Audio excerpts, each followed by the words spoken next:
All right, all right. Let's see. Microphone check 1 2. Testing the mic. All right, there we go. Let me make sure y'all can hear me. All righty. Welcome to another edition of Real Talk with Akmoshi. I pray all is well with y'all on this Shabbat. What's good, Sister Mika? What's good? Shabbat Shalom. But yeah, I just want to come on here, address a few things.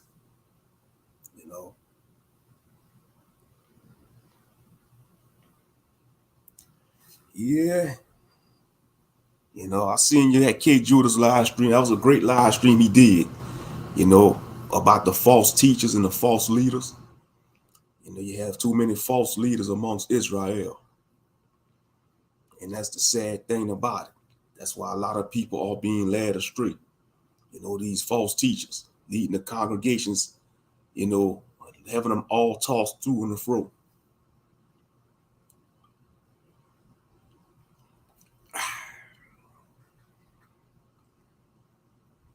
What I want to see, it's going to be a different topics, talk about, but I want to address something right quick. I'll be transparent on this channel, but I just want to address something right quick. When a person go through certain things in life, or because we all battle in things, we all battle our personal demons and thoughts. It's a spiritual battle. I just want to address this. I got nothing against nobody, none of y'all, that come across this. I know to some of y'all, it may seem like I've been kind of withdrawn from y'all. It's no hard feelings. I got nothing against y'all. I'm protecting y'all because, sometimes when you're going through things in life, you don't want to bring your negative energy around other people, and that's why I withdraw myself from people. It's you see it as a purging, when you're purging,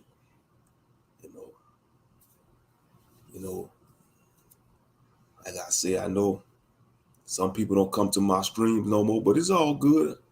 I still love them, but I remove myself from people, for protection, to protect them, because I don't want to let my negative energy be on them, yeah, because I really been thinking about taking a little break from doing content on YouTube. That's been on my mind, because you could get burned out doing this content, especially when YouTube don't want to boost your channel up. It's rigged. It's like, what's the point? You're doing this for nothing. You're doing it for nothing. Yeah.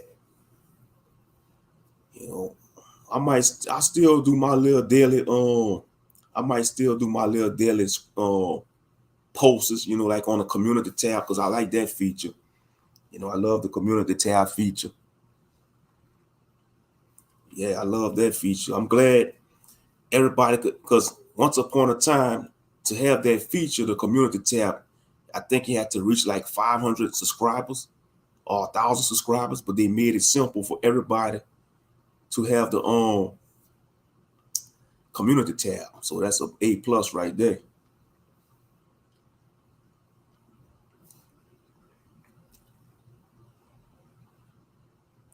But yeah, I did a stream last night, and I'm doing one tonight. Yes, indeed. But like I tell you what, the week went by fast. And I just sense a lot of people, it's just been a crazy summer, a lot of saints going through it. And some believers, they do that. They withdraw from the congregation, or they just like to have that time of solitude to spend with the Most High in Christ, to heal. And nothing wrong with that. Sometimes you have to withdraw from people, to grow spiritually, to grow spiritually. This is for anybody, this message for anybody in general. You still love the people you fellowship with, but sometimes you have to, have that moment of silence and solitude with the Most High in Christ.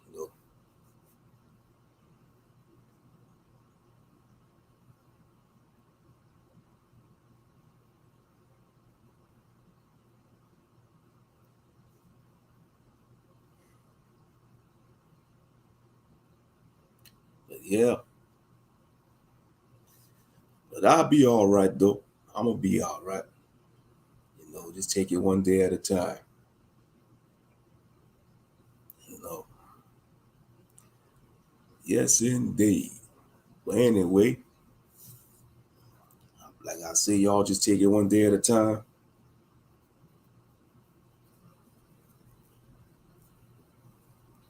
That's all we could do. That's all we could do. But yeah, I want to talk about, this new trend, the Bass Pro hat trend. I don't know how this trend started. I see a lot of youngsters wearing these Bass Pro hats, like the fishing hats. I'm saying to myself, I'm saying to myself, what's up with these youngsters wearing these Bass Pro hats? Now I ain't gonna lie, the hats look cool, but they not no fishermen. A lot of these youngsters wearing these Bass Pro hats, they never even probably caught a bass before or never even seen a bass in their life before, let alone have a fishing license or you have a fishing pole. I mean, people just follow all type of trends. And I bet you the true fishermen, they probably ticked off about that, especially them Gentile fishermen, because that's like a sports for them. Fishing, that's like a big sport for the Gentiles and Jakes too, but a lot of these so-called Gentile men, they got money. They get these expensive fishing boats and they go on these fishing excursions and catching basses. And now you got a lot of youngsters wearing these Bass Pro hat trend. I am up because I'm worried about my son. May the Most High protect him in Yeshua's name. And that's just your mother. That's just your motherly duty. A mother will worry about her children. All mothers worry about their children. Straight up. But yeah, this Bass Pro hat trend. I'm about to go this. How this trend was started. Bass Pro. Come on, Google. Bass Pro hat trend. Yeah, let me see, man, how this was started. I guess because somebody made a song. I'm about to find out. Hold up. Yeah, what's up with so many people wearing Bass Pro Shop hats? Gen Z. The hats has become a fashion among Gen Z in the early 2020s, even on TikTok. Wow. And these Gen Zs don't even have a fishing boat. They don't even have a fishing pole, let alone wow. Why are Bass Pro hats so popular? I guess because they $6. It must be the cheap prices. Because the original one is $25. Okay. Unlike designer brands that command high prices, Bass Pro shop hats go for the retail price of about $6. They are relatable, affordable compared to many other popular types. Oh, that's why.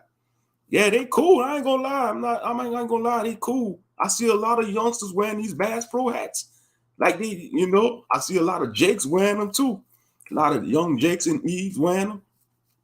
And when a rapper start wearing them, you see our people all followers by, if a rapper or a so-called black person wears something that's popular, they gonna catch on. So let one of these rappers wear something, that's wasn't seem so popular and it's gonna become popular. Yeah. Let me see. I'm on Reddit right now.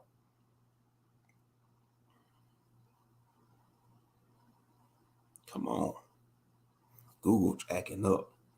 Yeah, because I've been seeing this like for the last couple of months. They say it's been started since the early 2020s. Bass Pro hats.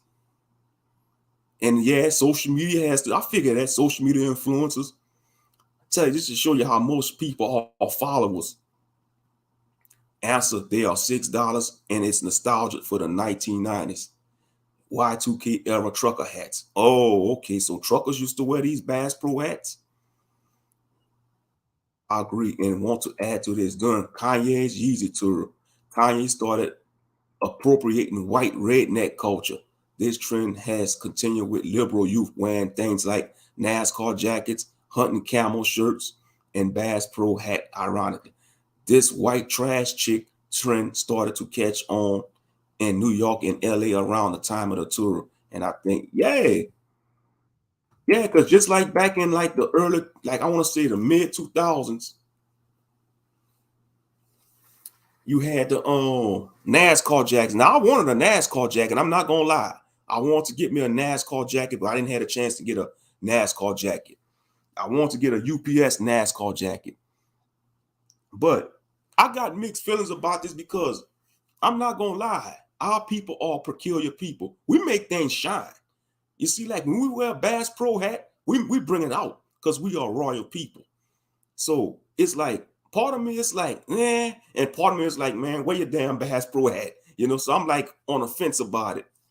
Don't be surprised you see my damn millennial ass have a damn Bass Pro hat on a live stream. They gonna see like, damn, Moshe got a Bass Pro hat. Real talk. I'll wear that with some fringes, with the fringe shirt. But yeah, like I said, that's a new trend for Generation Z, you know.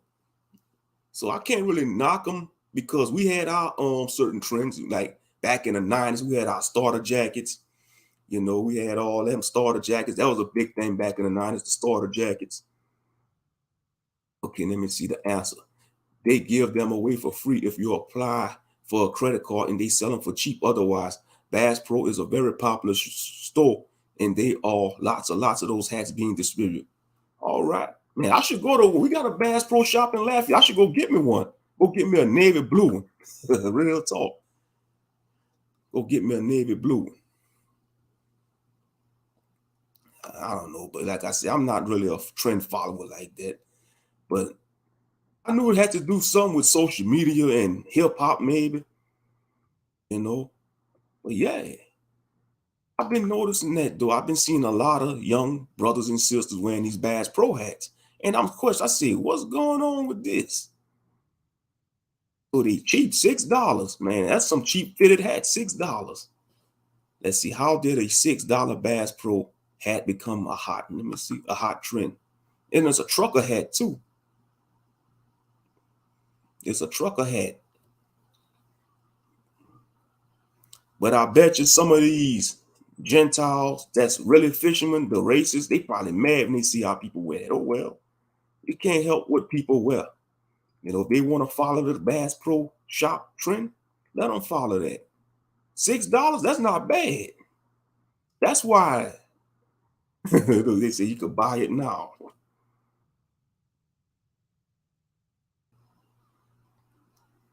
The hat is so popular, people are even flipping it. If you find dupes on Amazon for $15, the price on eBay is going sales. Oh no, you might as well go to the store and get it. Bass Pro. If they got people selling it for $16 on eBay, man, that's a scalper. Yeah, that's a scalper.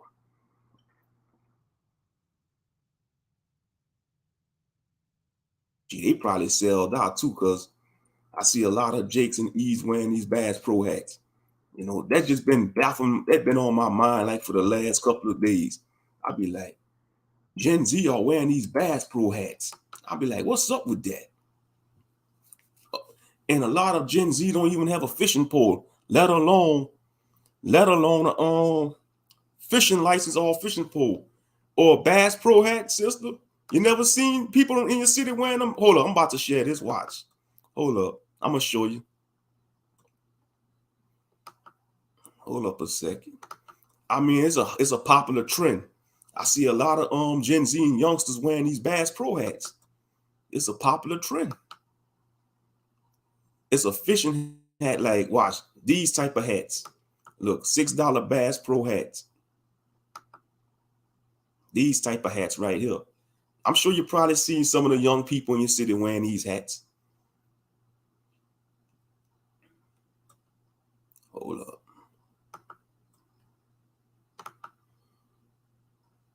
Yeah, these hats right here. Like when you're out and about, just look for people wearing these Bass Pro Shops hats. A lot of youngsters wearing these hats. I ain't gonna lie, they cool. They got the red. Let's see, they got the white, red. Look like they got a black. I wonder if they got a blue, like a navy blue. $6 a piece.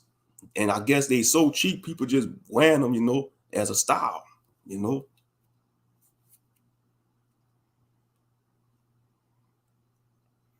Bass Pro Shops.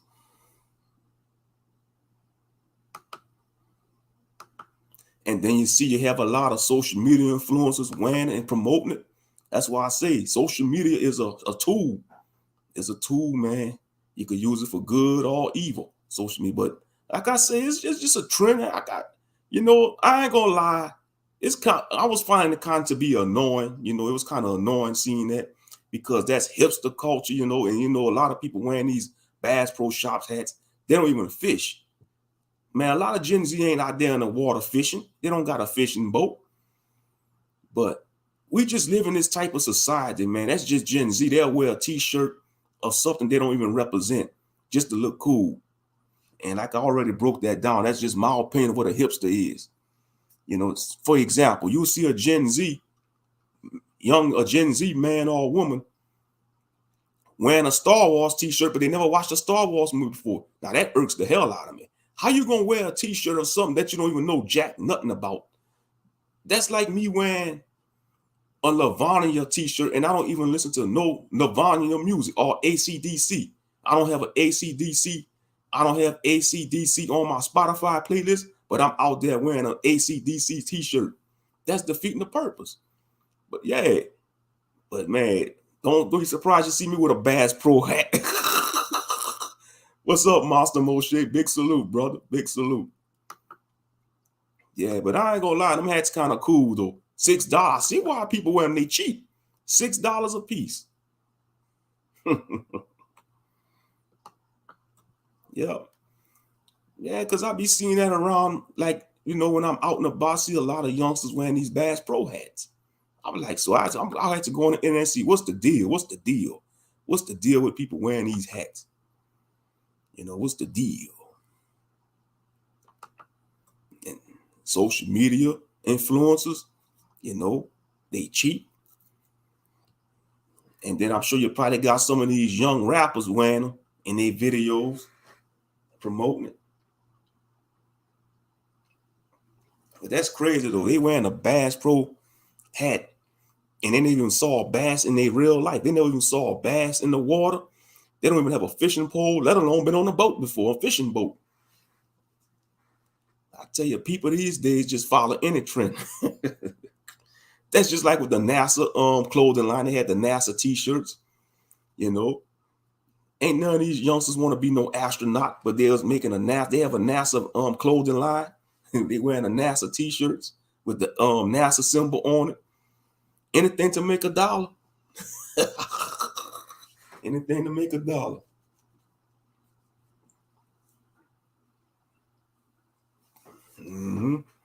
But yeah, but I seen Donald Trump mugshot. Donald Trump mugshot, man. He looked like he making that face like he on a fighting game. Select your fighter. Donald Trump mugshot. He remind me like like he got him on Street Fighter or Tekken Ball, that angry look. Donald Trump mugshot. That was crazy. Let me see if I could Google his mugshot. Donald Trump mugshot.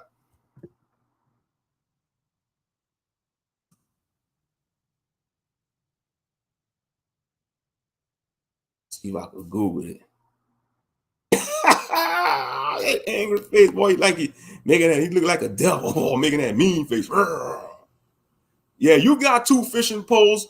Yeah, you could get you a Bass Pro hat, Monster. You a fisher. You fish. You got a fishing pole, bro. I could see you fished before. You got a fishing pole, but like these youngsters around, I'm sure you probably seen some of them wearing them Bass Pro hats. Don't even have a fishing pole. Don't even know how to fish. Don't know the first thing about fishing, but they want to wear a Bass Pro hat, man. Never even been in a fishing boat before, let alone been on a damn fishing lake or water. But like I said, Gen Z, man, is a generation of hipsters.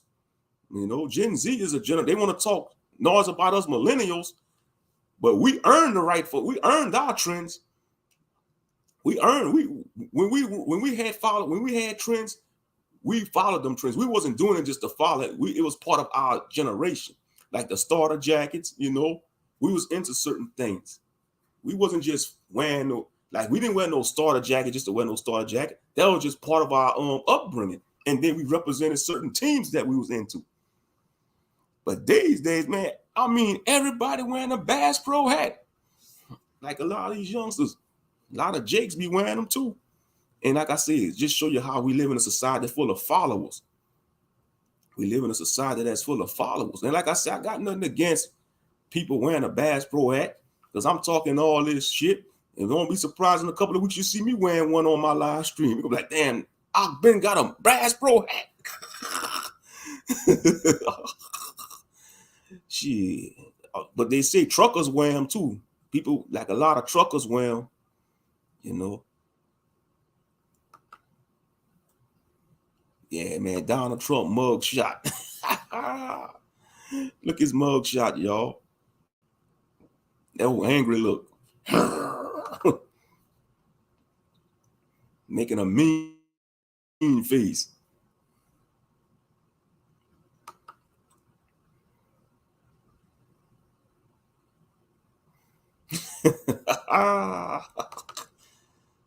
Yeah, let's see. Oh yeah, that's old mean face, like in the suit. You got a mug shot in the suit. Oh yeah, it was mean look.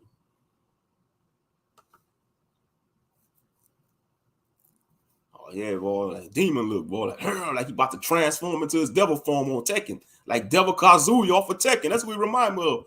He making that old mean face like Devil Kazuya off of Tekken.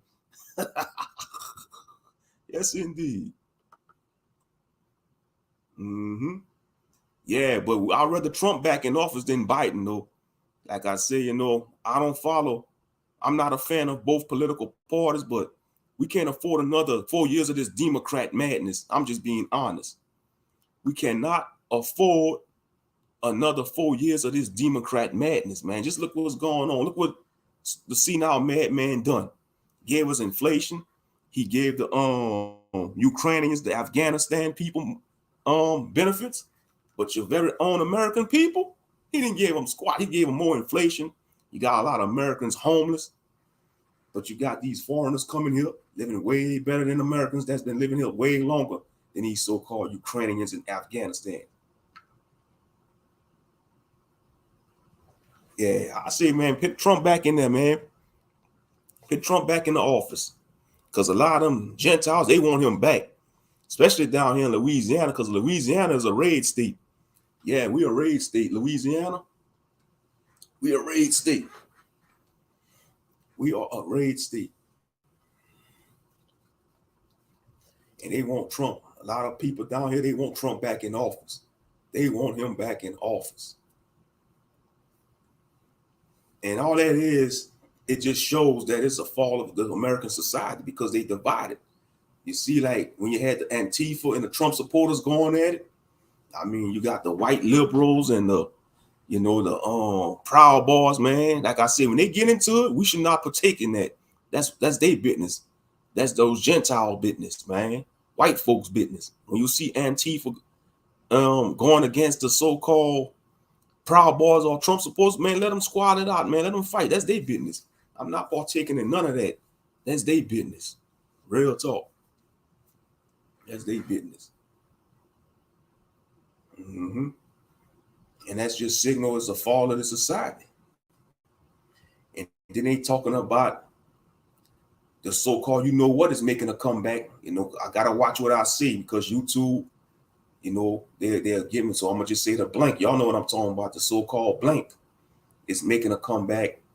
They see they got cases, but that's just rumors. They just spreading them rumors. But I don't think they're gonna have another lockdown because if they have another lockdown, you thought people went crazy the first time. If they do another lockdown, people gonna go more crazy. It's gonna be chaotic. It's already bad. Look what's going on with the inflation. If they can't afford to have another lockdown, that's just gonna make inflation go up even more. And they're gonna have more people panic shopping.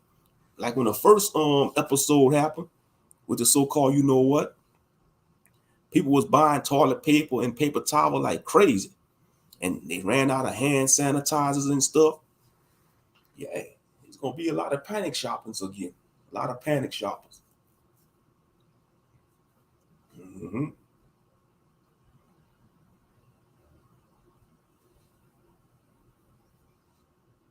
Yes, indeed. But yeah, let me see what else. I'm just trying to think of topics. It's a multifaceted live stream. Talk about multifaceted stuff. Because I did a live stream the other night Last night, by the way, that was last night. I want to say Wednesday night. Yeah, Wednesday night. That was an awesome. That was an awesome live stream.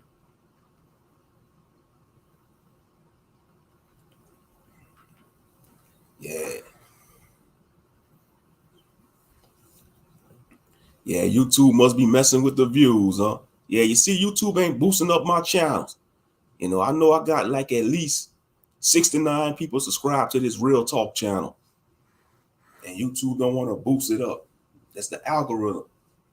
How come I got all these people sub to my channel and they didn't get the notification? I tell you, that's crazy. That is crazy. You know, but like I said, it comes with the territory, though. Let me see something.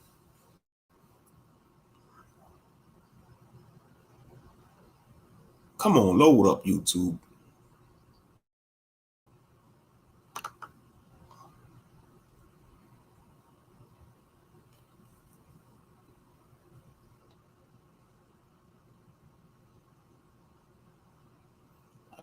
Got too much Windows probably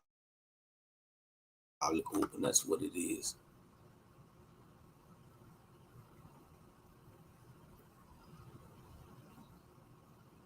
Yeah, look, there we go.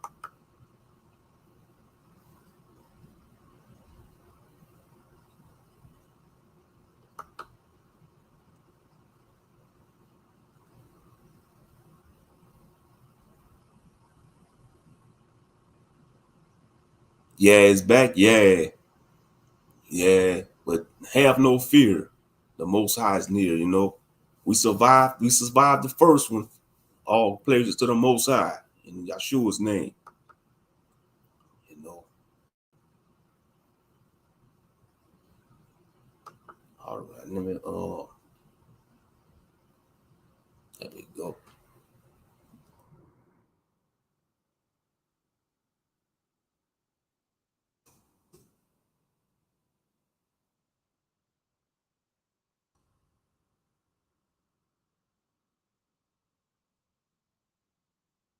All righty.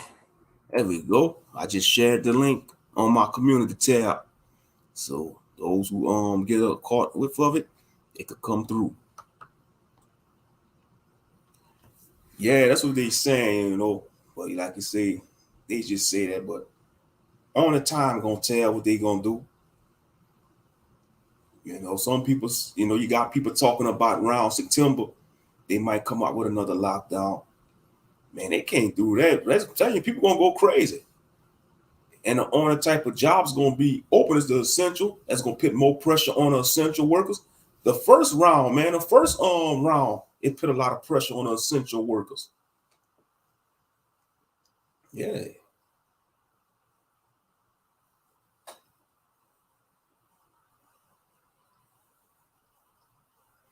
So you could imagine if they do another one, it's gonna be even way worse. It's gonna be way worse.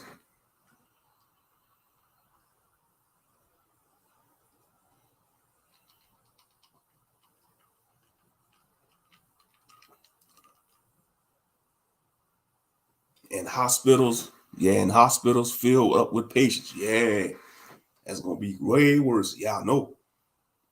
And you can imagine the hospital staff, they already got a stressful job. The nurses, some nurses end up quitting because of that, because they was being overworked. They was quitting. I don't blame them. During the so-called pandemic, a lot of nurses quit. They was being overworked. That's a stressful job. Shout out to all the nurses out there. Shout out to all the people that work in the medical industry, because that's one industry that's gonna stay open. You're gonna always need people in the medical industry: doctors, nurses, surgeons, therapists, physicians. All the titles in the medical field. That's one field they're gonna always need people in the medical field. So shout out to all the men and women that work in the medical field. Yeah, they work long hours, but they get paid good, but they work long hours though. Let's see. Electric time coming in around mail-in ballots. That's how Biden stole it the last time. News later made a joke about it. It says blank lockdowns coming since Trump is running again. Yeah, they see they want to bring this country into chaos, man. You see, the Democrats don't want to let go of the power. They don't want the Republicans to rule for the next 4 years, the Democrats. So they will try to do everything in their power to cause chaos. Because that's what they are, the Democrats. They are agents of chaos. They're not about order. Yeah, I heard about September, rumors about September. Yeah, they say it's a possibility during September they might come out with another lockdown. We'll just have to see, though. We'll just have to play it. That's around the corner, too, because it's the 26th. It's the 26th of August. That's around the corner. That's straight up around the corner. We'll just have to see how it plays out.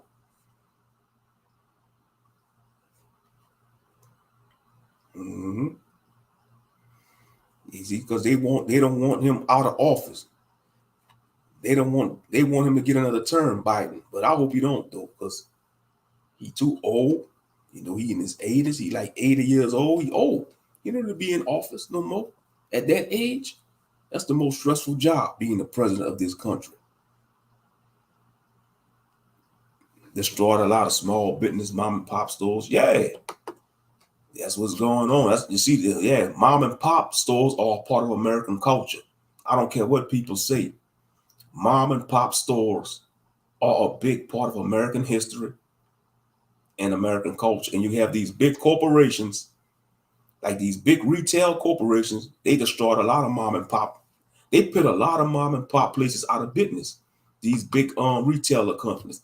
Now look what's happening. The chickens are coming home to roost because a lot of these big box retailers are closing down due to online businesses.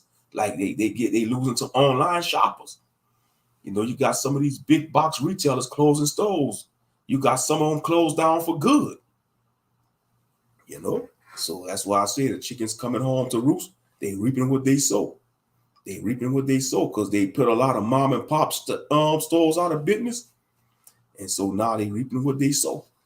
That's what it is, straight up. Yes, indeed.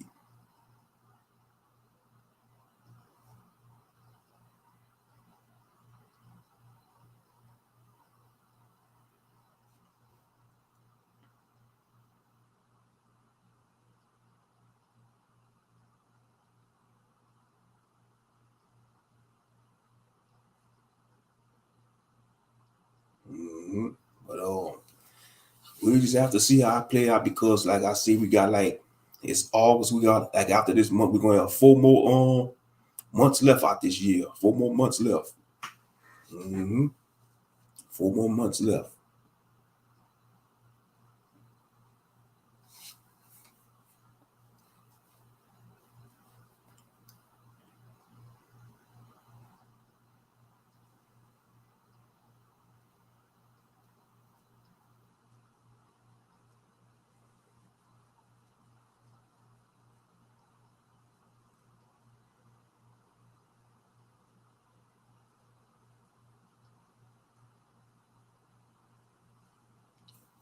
Yep. Shit, this month almost over with too. This month is almost over with.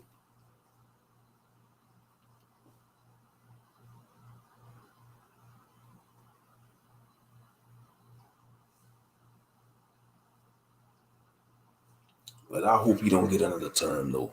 We don't need no more Democrats running this place for a long time. Straight up.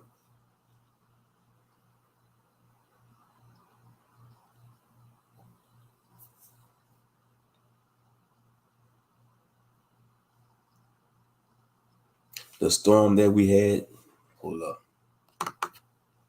The storm that we had the day before yesterday, it was so bad. People was out of power over it. It was a thunderstorm. Some people lost power. Oh yeah, that was a bad storm then. Oh yeah, they lost power like that. Yeah. You didn't lose no power, huh, Sister Mika? You didn't lose no power, huh?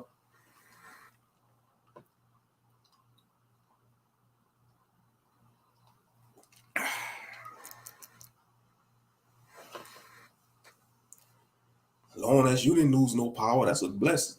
But yeah, and I'm sure they probably cut their power back on, the utility company. They probably restored their power.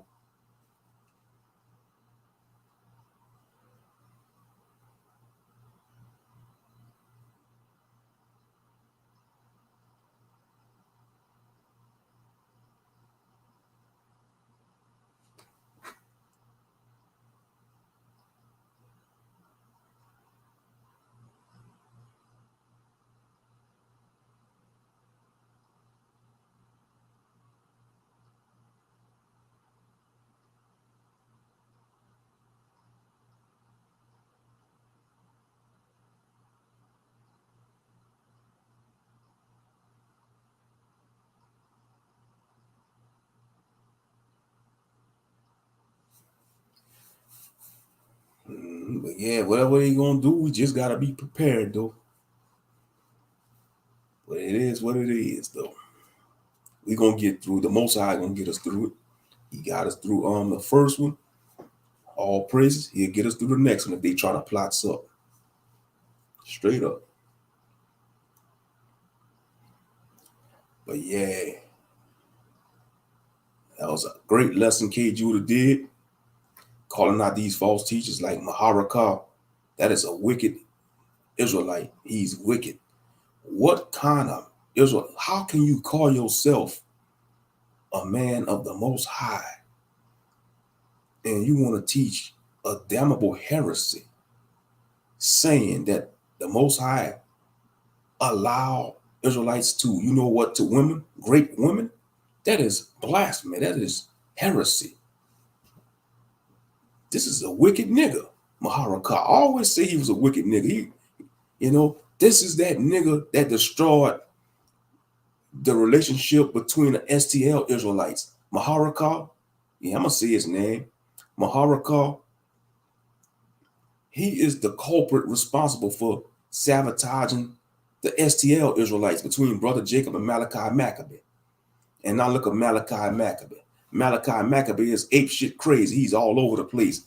He coincide with the so-called Owaspid son of a guns, those Owaspid doctrines and all that. But yeah, Maharakah, you are losing your mind, nigga. You want to say the Most High allow Israelites to grape women? That is false. That is freaking false. That's false. Going crazy. I know I can't do it. I ain't gonna lie. Another lockdown for real. I can't do it round 2 of a lockdown. That shit will be horrible. Yeah, for real. I agree. I agree. I agree, brother Monster. Because you're gonna have, you're gonna, even the first quarantine, you had couples locked down, they couldn't stand each other. And what you already know what they're gonna do, all they gonna do is screw and argue. We all adults here. That's how a lot of so-called post-pandemic babies was born. From, you had married couples, whether they was married or shacking up. You know what they was doing most of the time? They was fussing, fighting, and screwing. Let's just keep it a buck. Because you're stressed out. That's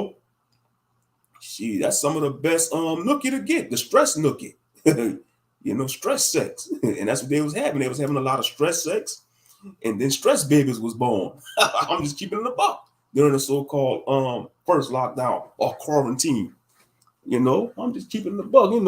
This is a real talk channel. We be transparent over here. Transparent over here.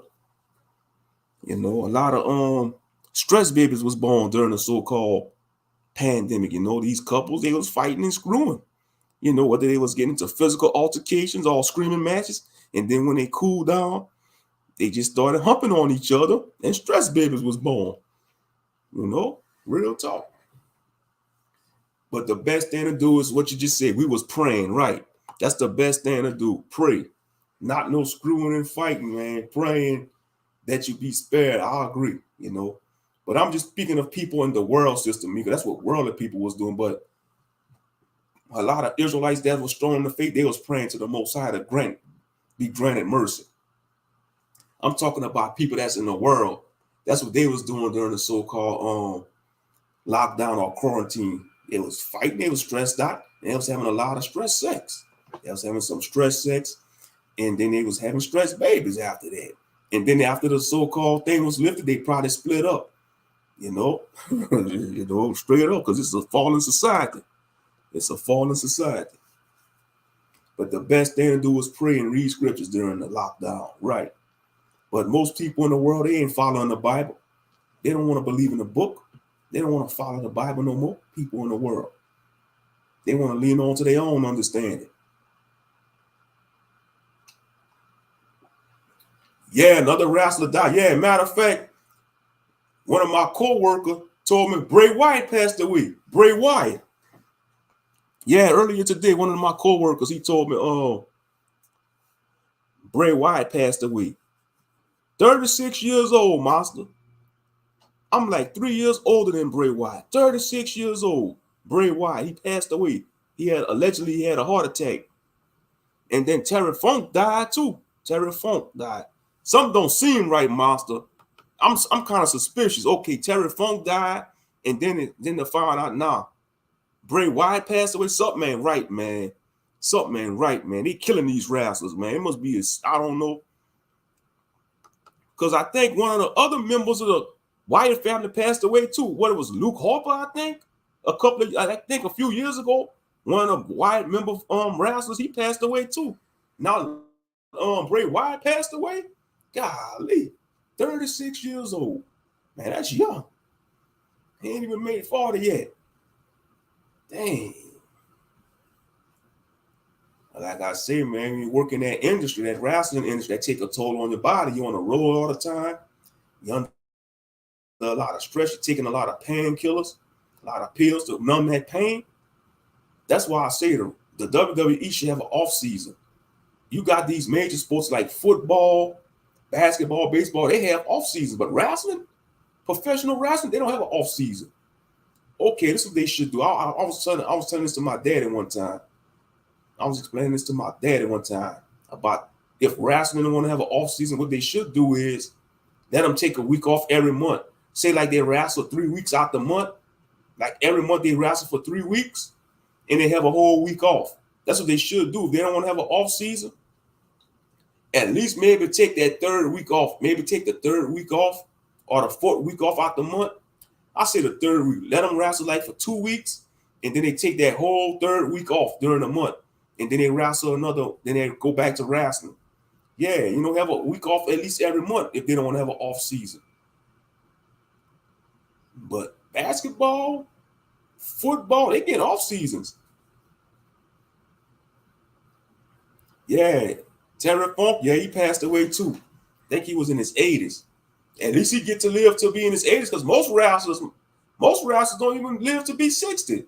Man, some of these wrestlers, look at Bray Wyatt checking out at 36. Man, they checking out younger these days, monster. Man, a lot of these wrestlers are checking out at a young age. 36 years old, Bray Wyatt was. Yep, 36 years old.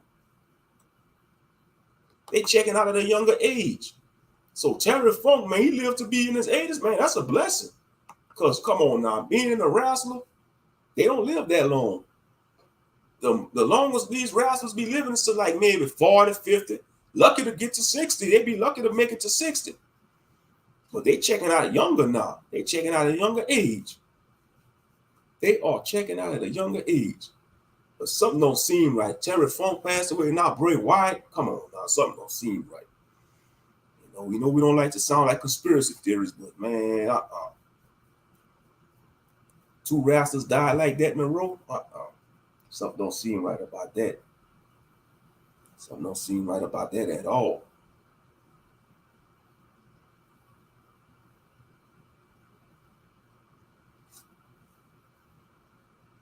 Man, we losing a lot of wrestlers, man. I mean, it's like they try. It's like every year a wrestler die. You ever notice?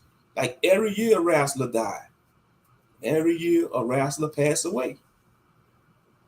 It's like they dropping like flies.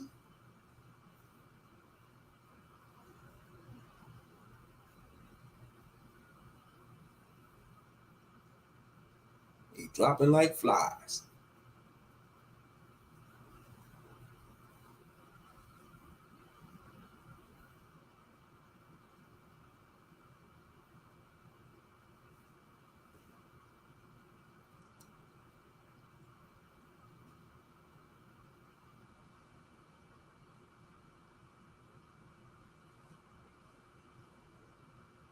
But yeah, they should have an off season though, wrestling. At least if they don't have an off season, at least make them take a week off every month.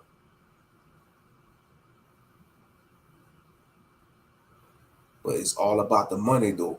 And then the WWE is trash. Man, if I watch WWE, I probably don't even know who's who no more. I've been stopped watching WWE, man. Vince McMahon, he ran that company into the ground with his old senile wicked self. Vince McMahon, he's just like he just went downhill with the company. And he sold, I think he sold it too. I think he sold the WWE. I think he did. He sold it, the company.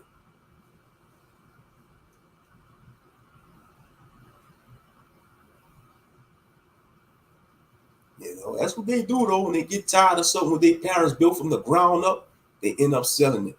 That's what a lot of these rich spoiled brats do. When they get tired of running their parents' company, they end up selling it to a third party or to a foreigner. You know, something that their parents built from the ground up. We call that ungrateful. Spoiled brats, ungrateful. That's the worst thing that could happen to. That's like one of the worst things that could happen to parents when they build a company or business from the ground up.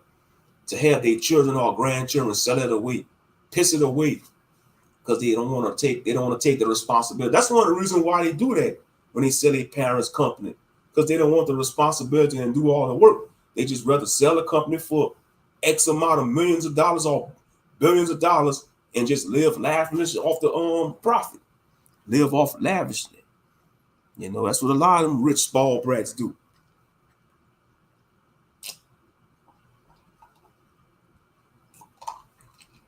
Straight up.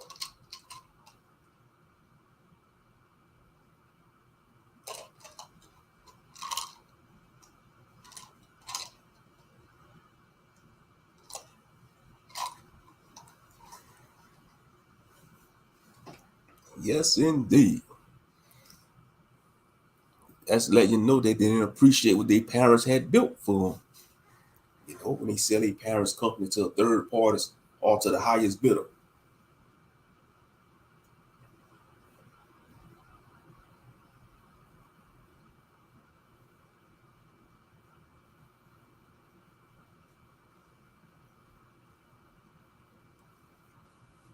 And like I remember, like when the first round of the so-called, what happened, a lot of people was buying gym equipment. Like they was buying a lot of weights and dumbbells because a lot of people started working out at their house. A lot of gym equipment was gone at them stores. I'd be like, it should not have to take no damn pandemic to get you to work out, Americans. You're gonna wait till a so-called pandemic to work out. Like when the first lockdown happened, you couldn't find dumbbells, weights, or exercise equipment for nothing in these stores. Real talk. You couldn't find nothing. I bet you after all that was lifted, they stopped using them weights and exercise equipment. They started gaining all that weight back. They started gaining all that weight back. But like when it's, you know, what? Oh, you gotta be kidding me. What? TD Snakes asked YouTube to remove K Judah's video. What the hell? Oh, come on, TD Jakes. Come on, TD Jakes. What the flock? I'm watching Terry Funk matches all night. Yeah, he a legend, Terry Funk. He a legend, Terry Funk. He a legend, Terry Funk. I don't blame you. Oh, come on, TD Snakes. K Judah just went live, y'all. I'm about to go see what he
on now. Pastor Hawking.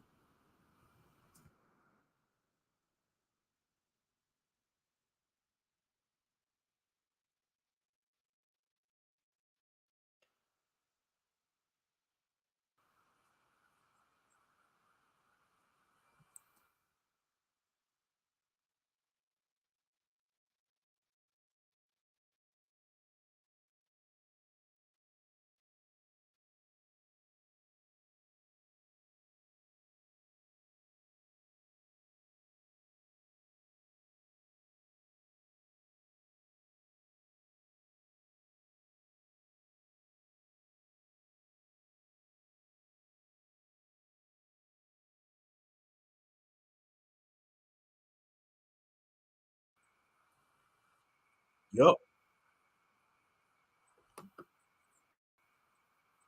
Mhm. Yeah, they took his video down. That's messed up. That was a good video, man. Oh,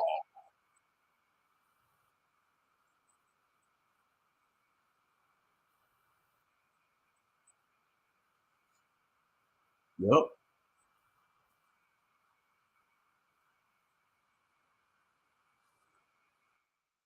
Yep. Real talk.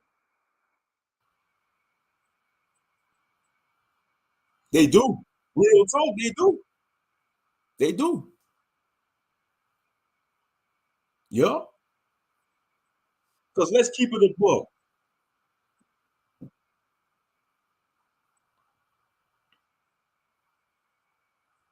Mhm.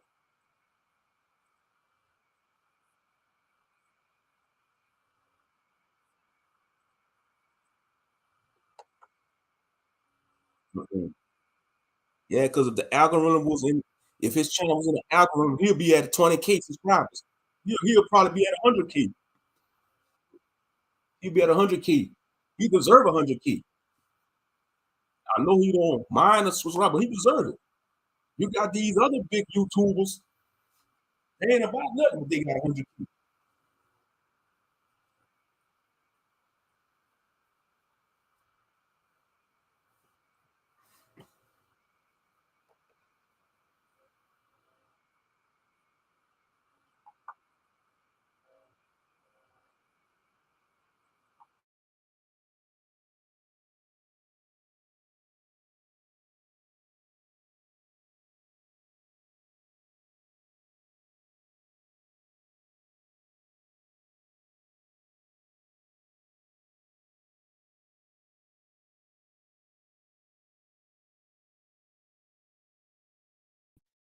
TD Jakes video where other people take this man video and call this man a false prophet. Take this man video and dissect it. Those videos still up. I took the man video and used it in a positive light, just respecting the way he interacted with his son. And he gonna have YouTube take the video down. Matter of fact, let me show y'all, man, because it do say TD Jakes Ministry. So let me see.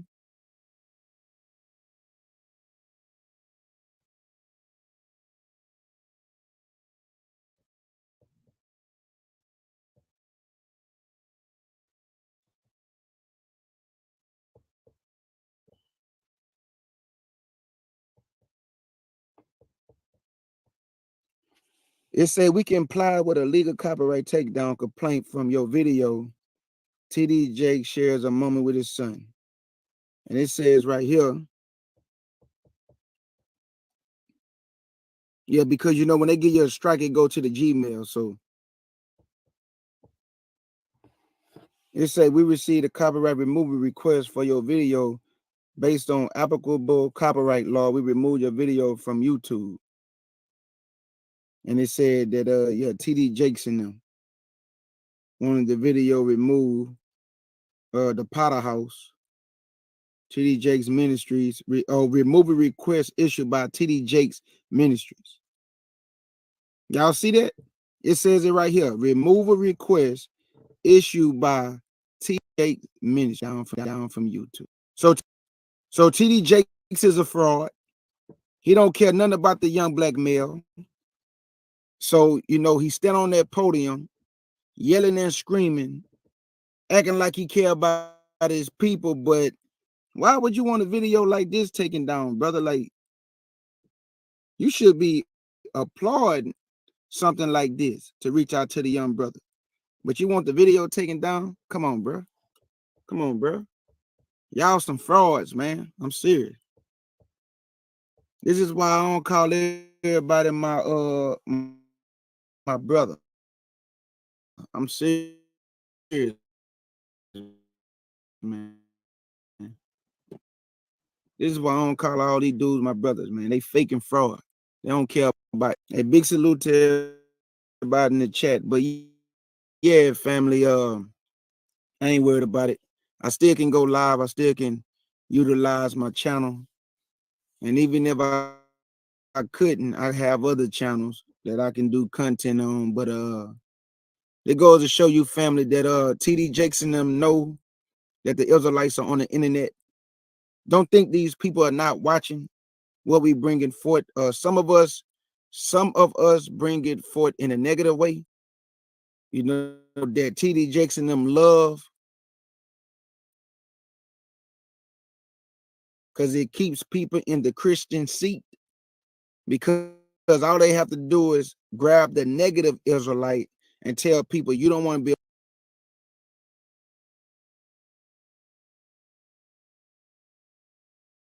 a part of that. Look at the way they behave.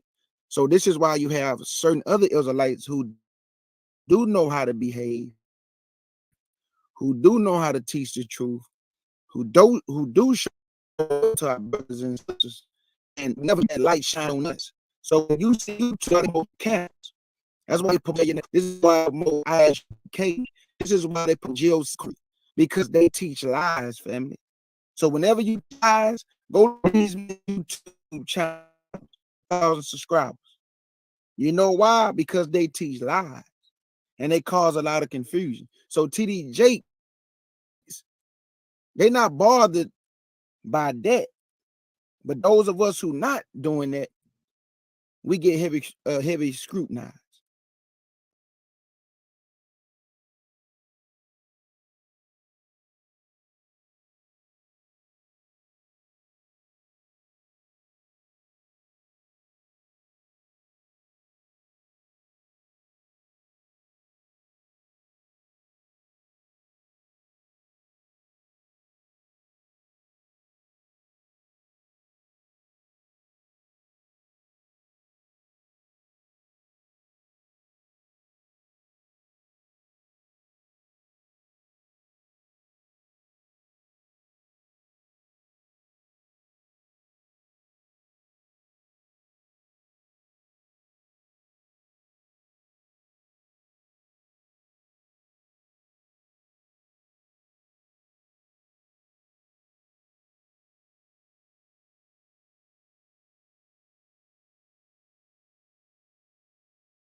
Yeah, I'm still on, y'all. I'm still on.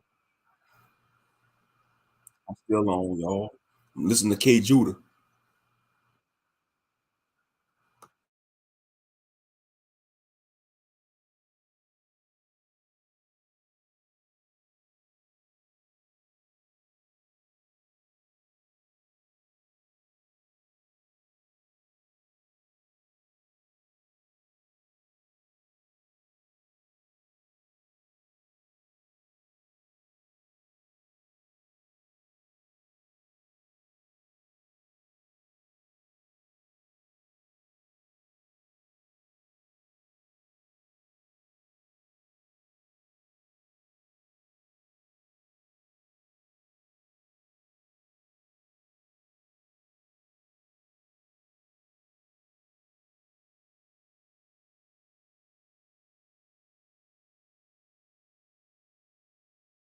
Salvation on me. And I used to work with the young brothers and young sisters.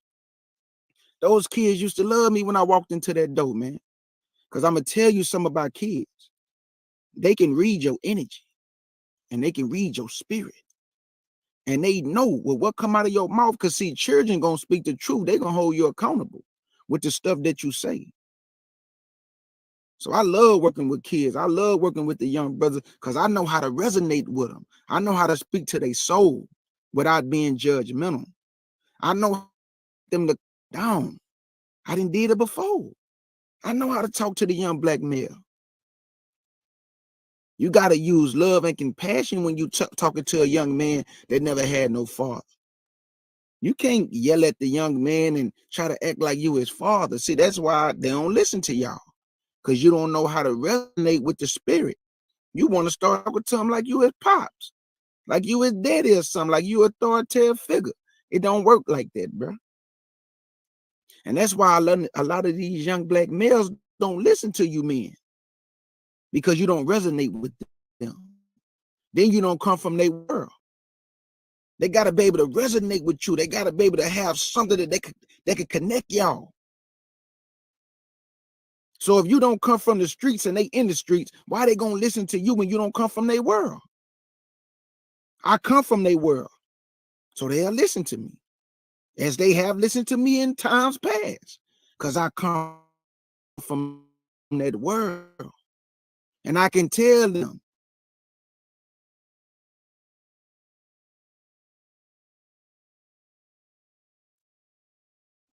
You only gonna end up two places, bro. And you didn't heard it before, but I'm gonna tell you again. You going to jail, bro. Or you they start looking different, start looking a little nervous. You can't go up to them to my every day. Cause now you popping off, now they finna pop off. And you gotta remember, their mind is at the level or capacity. You gotta remember they 13, they 12, they 14. That's still a child. He might be in them streets. He know how to tote the gun. He know how to sell dope, but they're still a 14-year-old. Why you think when they go to jail, mama, where my mama? Get my mama in here, man. Where my mama at? Because they're still a child, family. They gonna cry for.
Mm-hmm.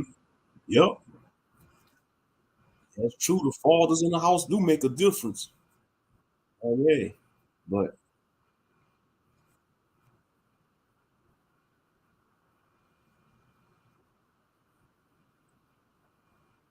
mm-mm, that's right. Had to be.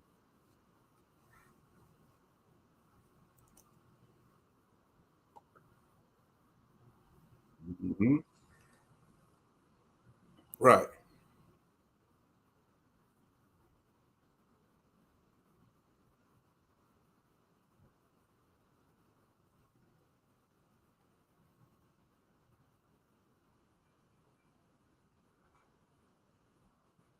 That's right. Ain't that something? 35. Younger than these sheets. Some gonna be grandmothers at 30 or 29. That's right. Children having children. Talk that talk, brother. Talk that talk. Talk that talk.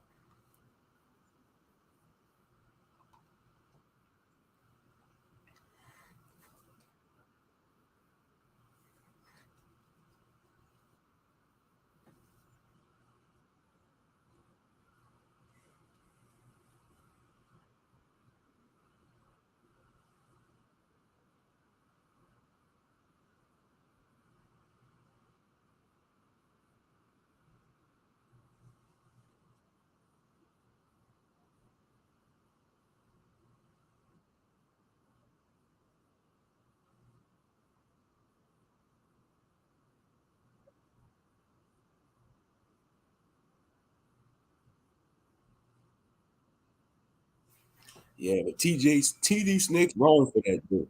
He wrong for that. Gonna get came to the channel removed.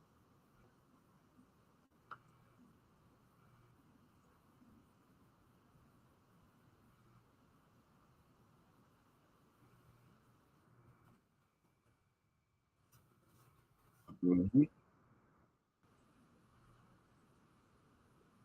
That's right, Yakoba. Mm-hmm. We used to play tackle with our pads.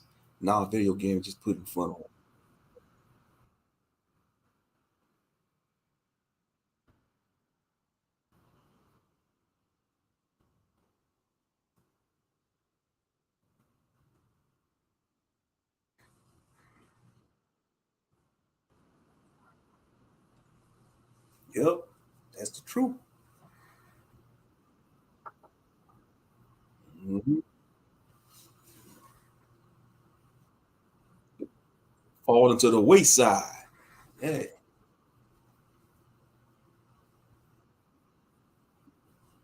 yeah.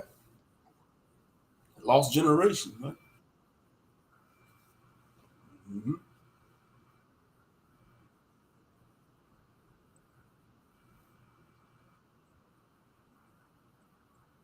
That's right. Heck yeah. Tell you, starting when they're in the womb. Starting when they're in the womb. Shit, these days, starting when they are in the womb.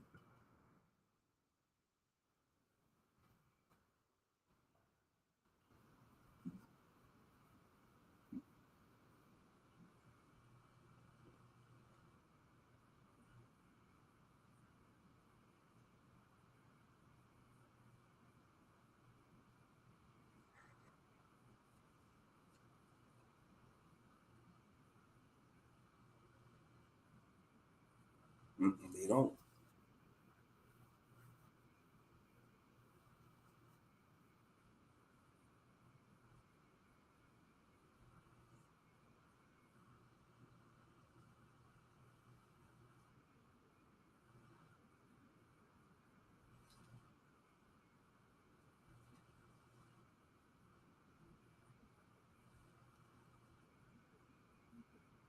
Oh,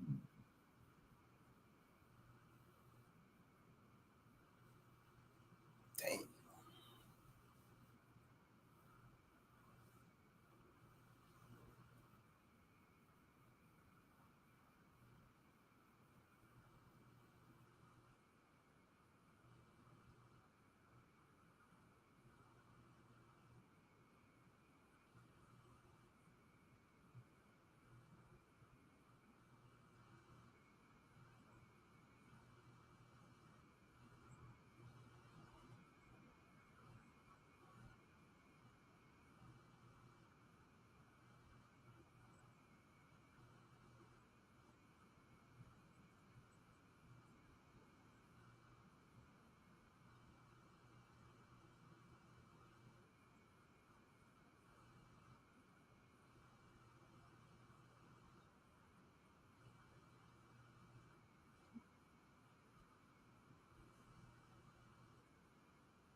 Yeah, got to.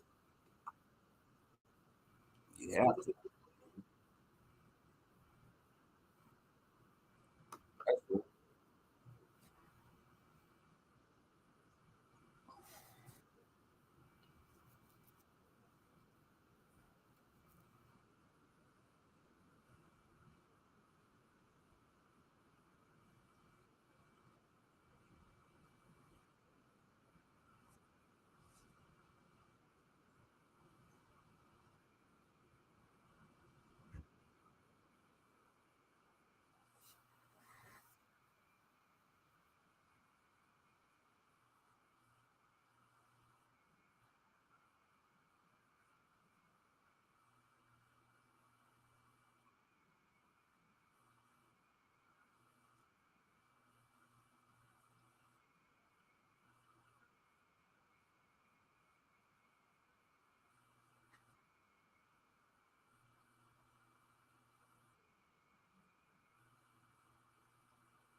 Mhm.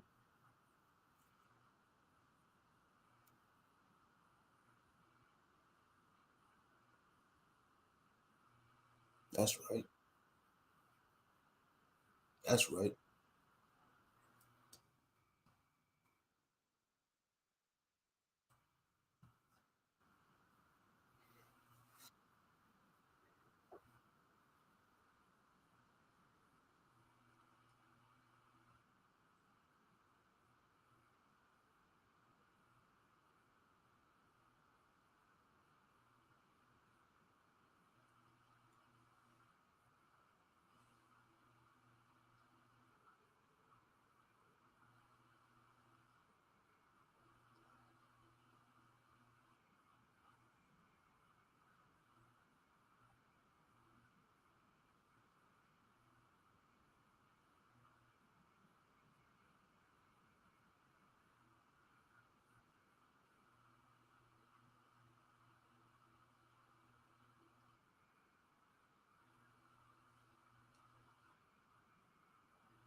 That's right.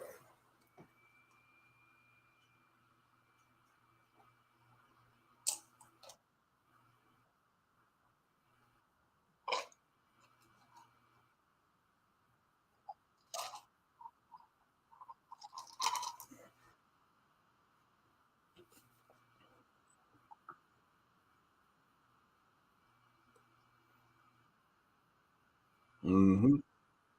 No respect amongst Israel. That's right. Yep. That's sad. Yep. That's animosity. For real, man.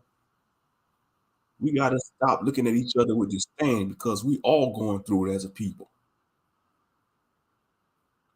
Say, mm, talk that talk. That's right. A lot of our people don't like what they see in the mirror.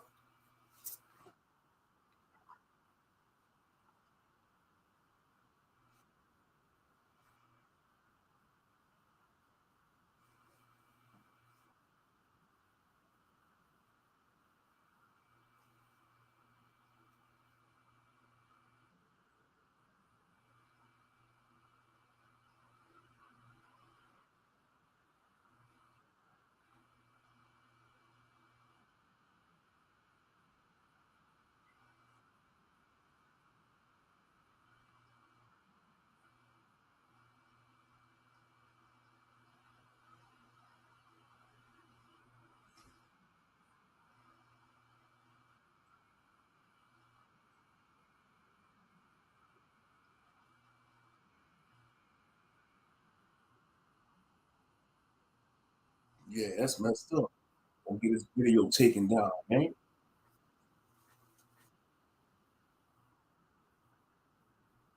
Wow. You salute him and he's still gonna do that? Petty for TV snakes to do that. That's petty.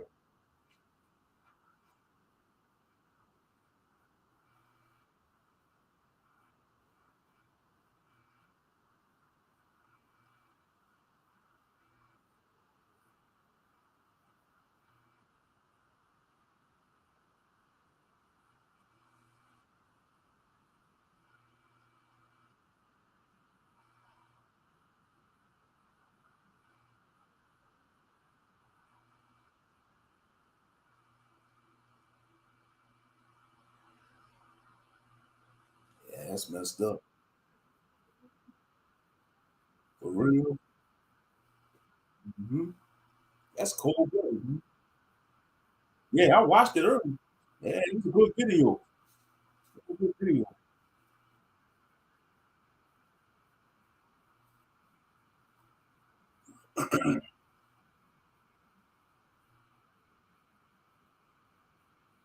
Mhm.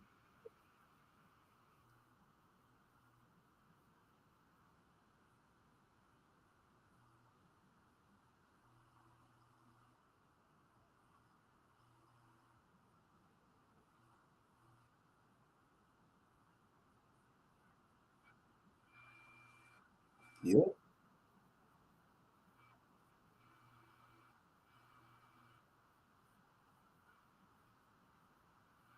right.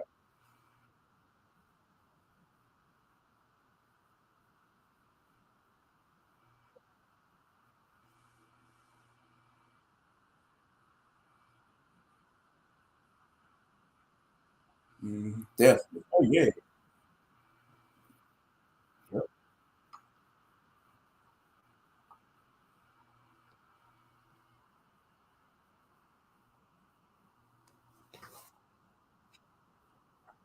Oh yeah.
Mm-hmm. Yep. Yep. Mm-hmm.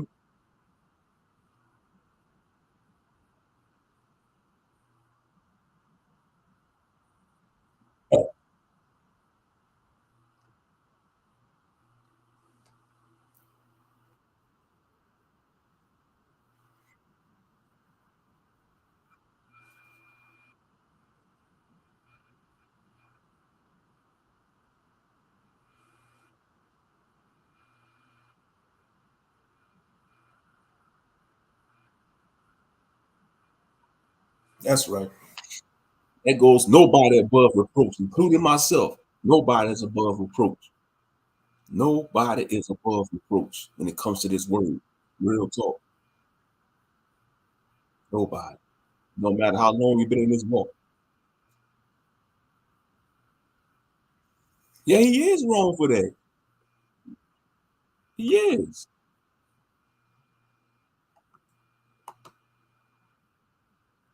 Hmm. Yeah, that's messed up. Yeah, Watchmen and Deborah, they not no gatekeepers. I think they legit, Watchmen and Deborah. Because I brought a few Israelite chants from Watchmen. The wooden beaded necklace. I'm gonna have to do a video, most high willing. But yeah. Nah, man, they legit. But yeah, Thoughts Camera Action, he's bugging out, exposing a lot of people without any proof. Let me do a live stream and show my face doing certain hand symbols. For example, like this. Hey, Thoughts Camera Action, check me out, Thoughts Camera Action. Check me out, Thoughts Camera Action. What you gonna do? Hmm. You gonna think I'm a Mason? I ain't no damn Mason. I'm just doing hand signals. Hmm. You know.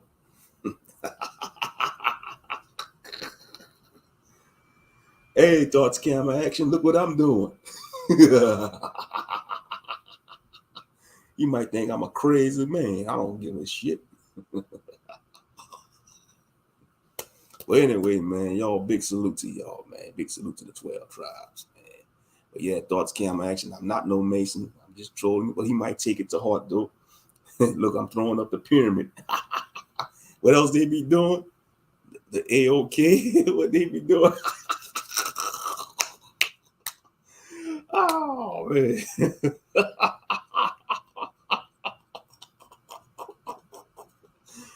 uh, Thoughts Camera Action.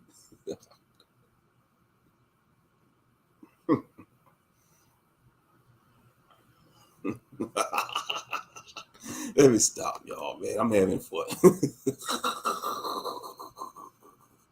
Yeah, he gonna see that. Oh, most he ain't gonna probably expose because I don't got a big channel.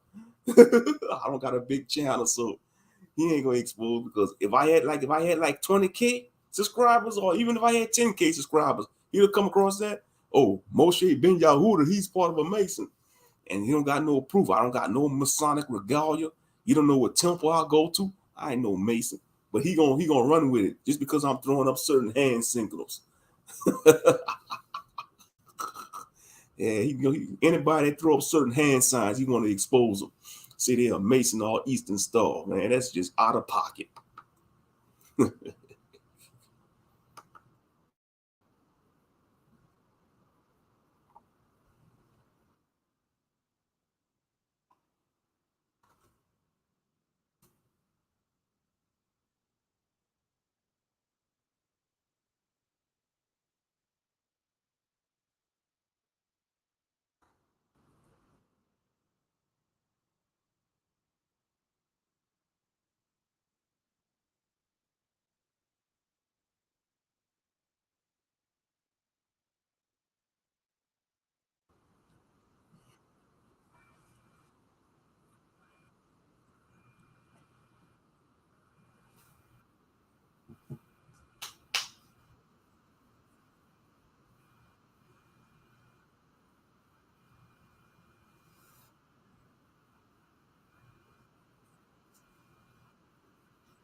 Mhm.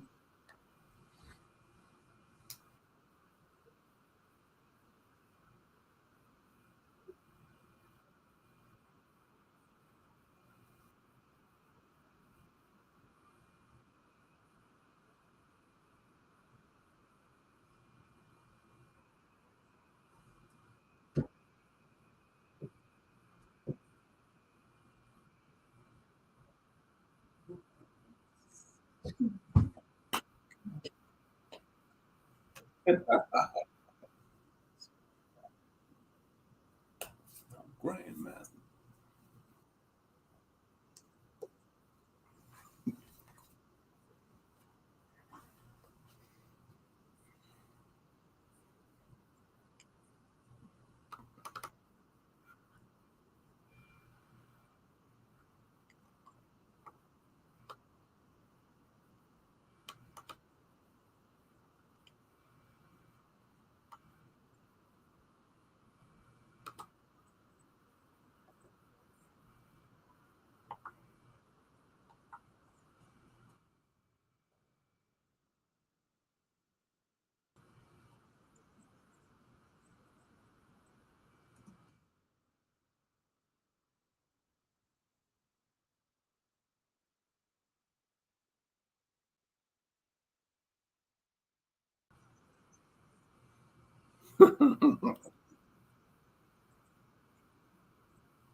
Well, Pastor Hawk, yeah, PCA's above the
yep, got to.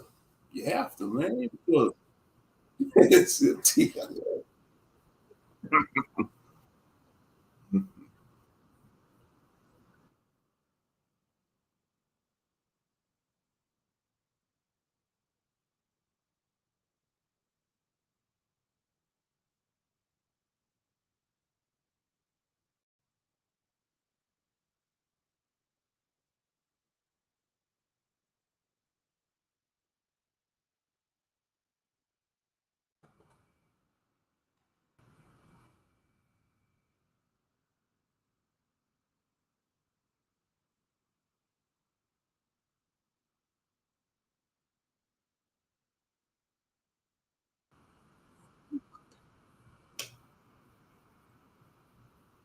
Mhm.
Mm-hmm.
Oh crap. Oh, I tell you what, the enemy mad. Yeah, y'all, the enemy mad.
All right, I'm back, y'all. I'm back.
hmm Talking about the Messiah.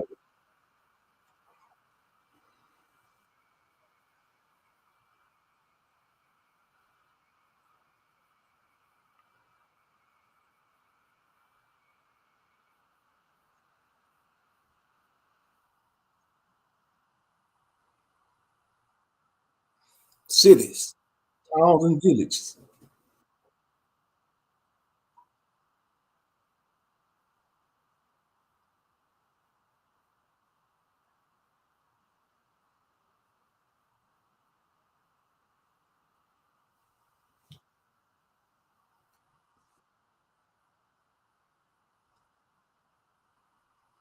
Bring it out.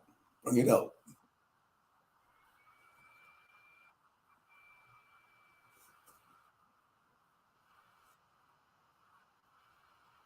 Yeah, them camps got to stop teaching that, man. Our sisters had curse. Some of them do got alopecia or cancer, but sisters could grow their hair out.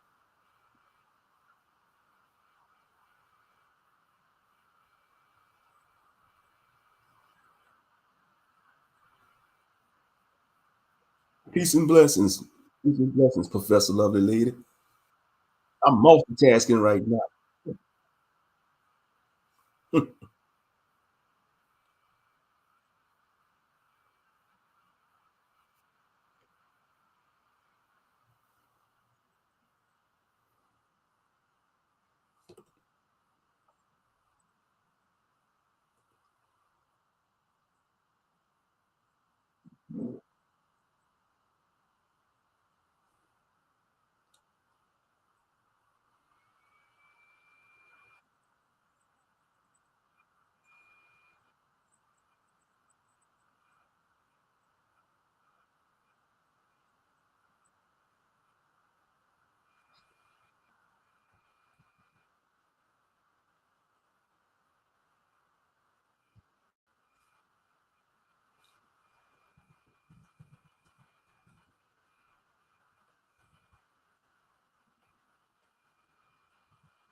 Mhm. That's right.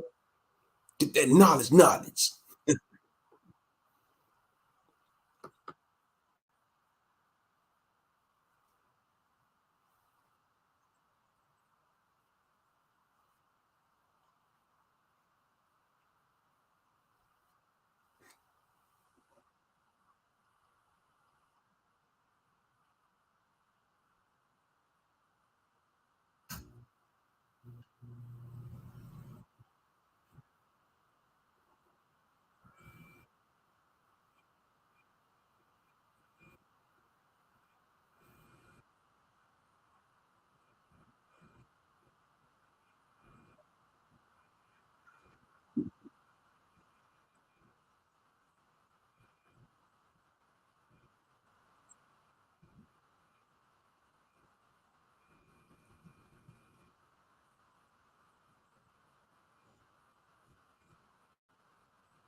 Yeah, don't y'all. Man, we multitask. I'm jumping from a stream to stream. Oh, I'm working on that system, Mika. Hey, that's been on my spirit system, Mika. I'm gonna be honest with you.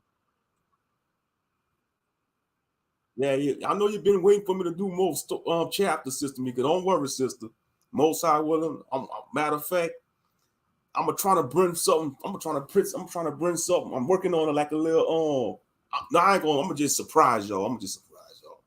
But like I see, I'm still working on that though, sister Mika. I know you've been waiting, but yeah, I gotta get back into that. When you're gonna read some more of your characters. Oh, I'm working on that, sister Mika, because I know you've been waiting for that. And I ain't gonna lie, I miss doing that. That was fun. But like I say, I be caught up with life and setbacks, and when you go through stuff and you just but that's the enemy, man. You see the enemy when he hits you with all kind of negative feelings and depression and stuff, it takes away, it makes you don't want to do your hobbies and stuff. Yeah. And then what I did, I went on because I got a pin interest. You ever heard of pin interest? And I got some concept character art, like AI art. Man, I found perfect pictures that could represent some of my characters. And I'm gonna share it on the community tab. Just watch. Y'all gonna see what I'm talking about. I'm gonna put it together. It's not my artwork, but it's art from Pinterest. They give me good concept characters. Yeah, good to see you, Nick. Y'all big salute. Yeah, I'm going back and forth too. I'm in K Judah. TD Snakes removed this video. Now, why TD Snakes gonna remove K Judah video that's promoting something positive? That's promoting something positive. I don't get him. Yeah, he wrong for that. Small channel. It's like they always attack the small channels. We don't got that's how you know it ain't about subscribers, because if they attacking small channels, that's letting you know we got weight. We holding weight. We pulling a lot of weight. Straight up. Okay, I can't wait. Yeah, I know. Because I know how to write stories. I tell good stories. I know how to bring characters out there. I make you fall in love with some of them characters that I'll come across. You know? Mm-hmm. Some of them may be ugly world beings, but I don't care. They still characters. But anyway, yeah, that been, but like I said, yeah, you know, I'm gonna definitely get back into that, because I enjoy doing that. Right? But yeah, TD Snake's wrong for that though. Pastor Hawk why he concerned about a video K Judah did when he got a whole Potter's House church? He a millionaire. He a millionaire, but he worried about what K Judah doing. A whole millionaire. Got a whole congregation. Got a big congregation. But he worried about what K Judah doing, man. That's let you know, man. That's let you know this truth is powerful, man. But that happened to me too a couple of years ago, because when I did a live stream breaking down the show Ruthless, that Tyler Perry show Ruthless, one of Tyler Perry sponsors or workers asked YouTube to remove my stream. And that stream had over almost 10,000 something views. That would have boosted my channel up. Yeah, that stream had over 10,000 something views. But Tyler Perry, either was Tyler Perry or one of his representatives, got my live stream removed. That made me mad too, because they had to build my channel up. That thing would have got probably more than 20. That thing would have probably got almost up to 20,000 views if YouTube didn't remove my stream. That's why I say this thing is getting out of hand. YouTube is petty, it's shady. It's like they some haters. Even when I do other live, even when I do my little cooking videos or my little shorts, my cooking shorts, they be hating on my shorts. YouTube be hating on my little shorts I be doing. Even when I did the little chair, when I showed my folding chair, man, that should have got like at least 500 views. You see the algorithm, it capped it at like 100 and something views. I think it stopped at like 150 something views. They some haters. YouTube also major haters. Real talk. They also major haters. And that's for real. I can't stand them.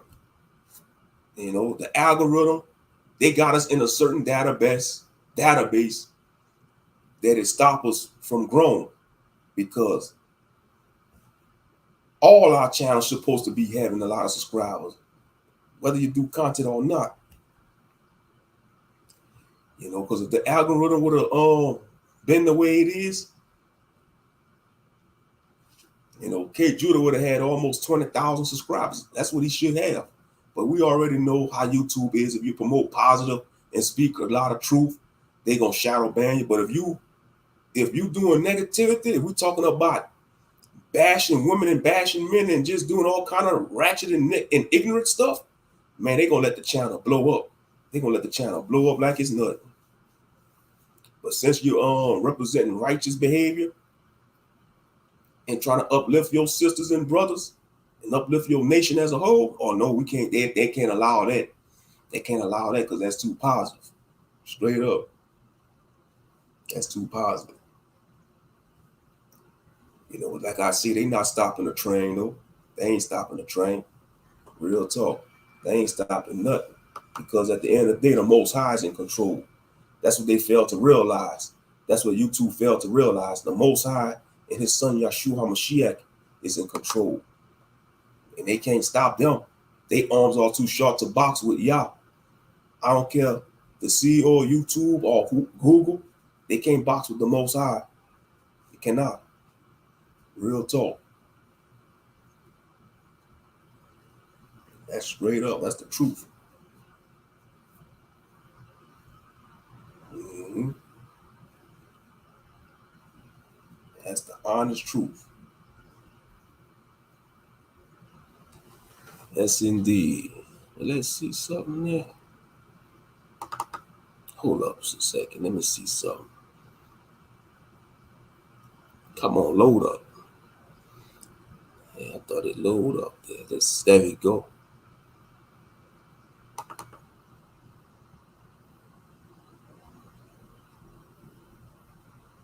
Let's see.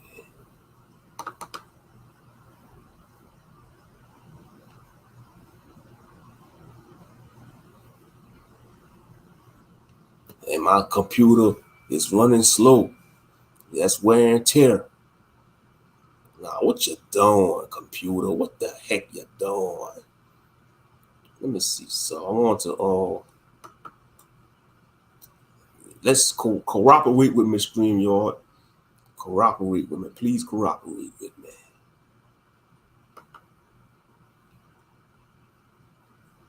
Let's see. Okay.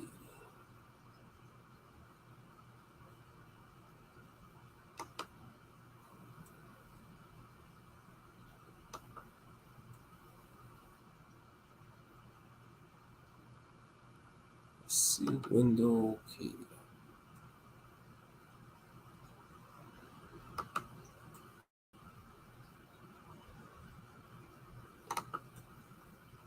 Let's see. Yeah, this is some of my characters I designed. Let's see. Hold on. Let me see if I can go to the next one. Alibris feather strength. He a Icarin. You know. Let me see how you go to the next picture. There we go. You know, I got Anastasia Abrams. You know, got them in alphabetical order. Mm-hmm. Yeah, I went to Hero Forge and designed these characters. That's the main character right here, Benny. It's Benny right here, checking his watch. Benny and Captain Ronnie face off. And I got this off of StreamYard. This Benny right here. You know, I'm gonna use this as artwork. I got that off of Pinterest. You know, that's a good concept art for Benny right here. Mm-hmm. Got Bob the art. Bajinka. You know, this Bajinka right here, I use her as a concept art for Bajinka, you know. And it's just a random character right here. It's a random character. Random character. Captain Red Rum, one of the villains. Captain Red Rum, one of the inmates of Gehenna. Captain Red Rum, the pirate. Death Circuit. Villain, you know, Death Circuit. Let's see.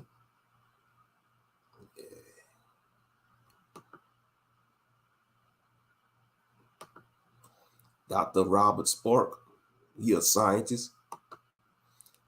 Janet Von Stingel. Yeah, this Captain Red Rum when he was young as a teenager. Fergus Murdoch, that's his real name. But this when he was young as a teenager before he became Captain Red Rum.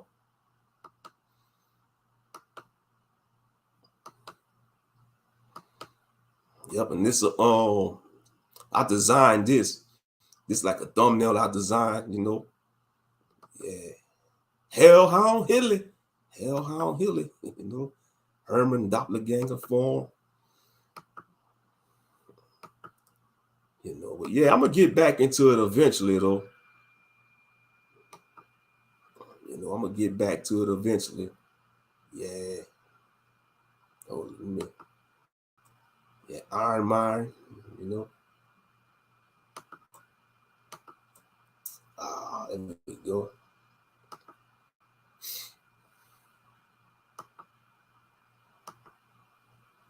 Jeremiah Wisebeard.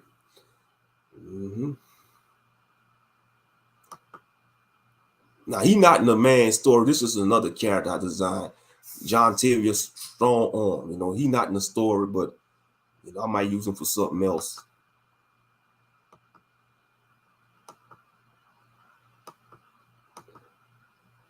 Kenji Nakamura, aka Ray Fist, Mr. Tech-tastic.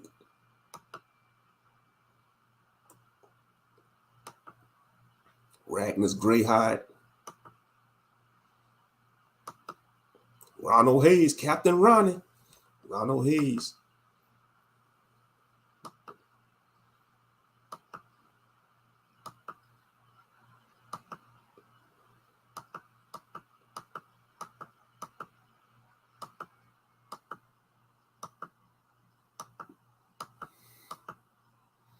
There's some random characters right here, though. The Harry Gentleman.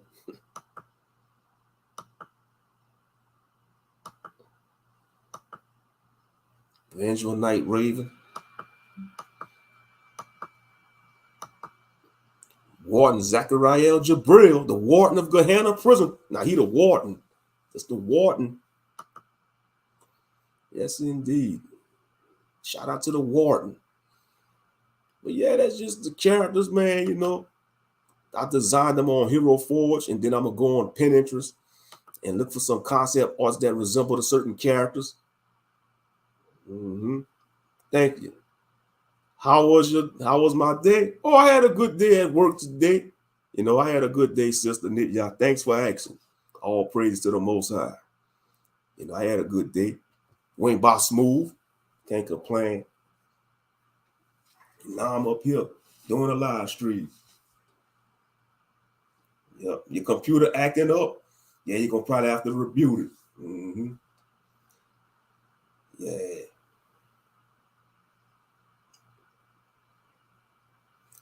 But yeah, man, I like Pinterest. You know, that helped me out. You see, that's one thing I like about the AI. AI gonna help me design my characters.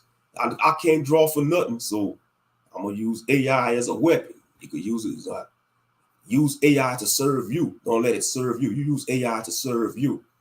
You know, that's what I get out of the AI technology. Use it to serve you and help you out. You know, don't let it use you. You use it to serve you and don't serve it.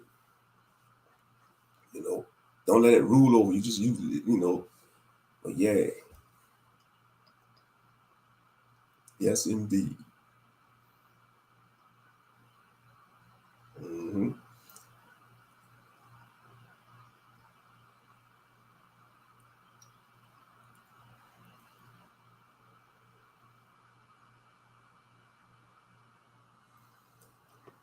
Yeah, but TJ Snakes.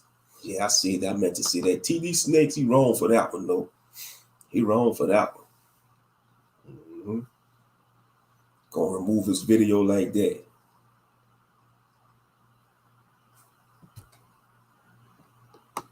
That's how they do, though. These big these, like I say, he a gatekeeper anyway. TD Snakes, he a gatekeeper. So, but you could expect that. But from a YouTube channel, really, TD Snakes, you threatened by a YouTube channel? You are threatened by a YouTube channel? I tell you, these politics on YouTube, that's all that is YouTube politics. Mm-hmm. YouTube politics.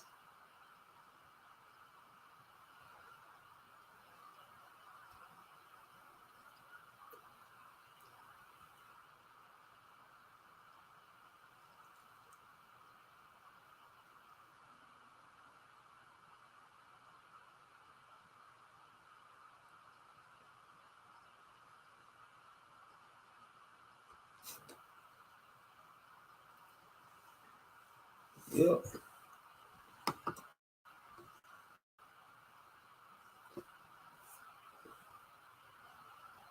Let's see what's going on.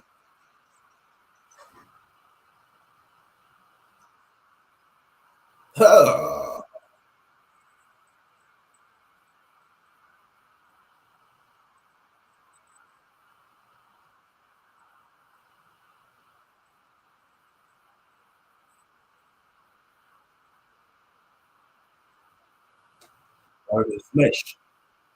Burning flesh. Smell of burning flesh.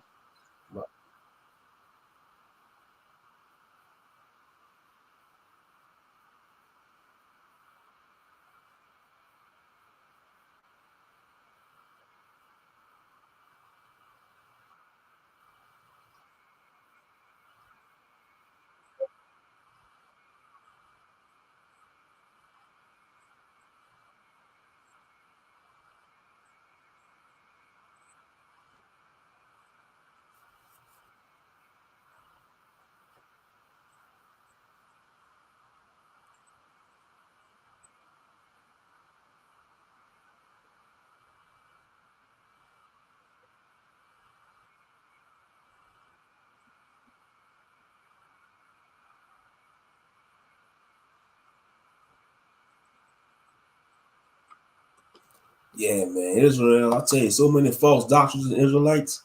What's up, Skeletor? What's up? Yeah, man. Shit, yeah, but I'm about to, yeah, man. I can't wait to get back into my craft. You know, Sister Mika been asking me about that. When you gonna bring another chapter? When you gonna do that? Yeah, but yeah, though, man, that's why I like writing because it take my mind off the drama of Israelites. It take my because too much drama in Israel. Too much drama.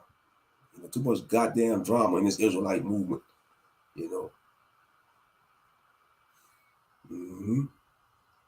Most High bless, Skeletor fan. Most High bless. Yeah. It's about 9 minutes. I don't have to go to work early today, so I go to work like around 11 o'clock in the morning. So I don't have to go early. Like yesterday, like Friday morning, I had to go in at 7 in the morning. I had to go. That's why I didn't stay up. Actually, I did stay up late on my live stream I did the other night. Yeah, it's too late. Oh yeah, the movies theaters closed. You'll have to catch it tomorrow later on. Sun go down. You know.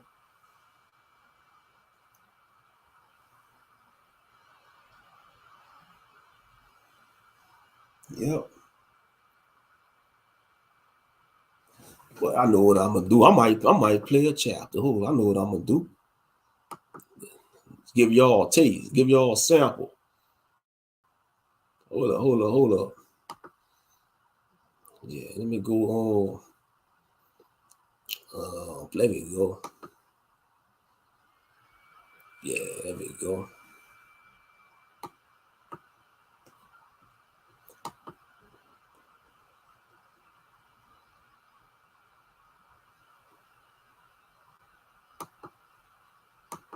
Hold up.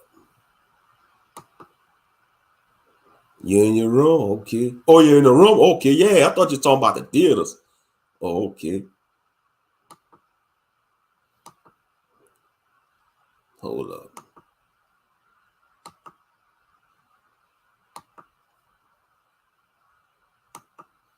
Well, you can watch this movie.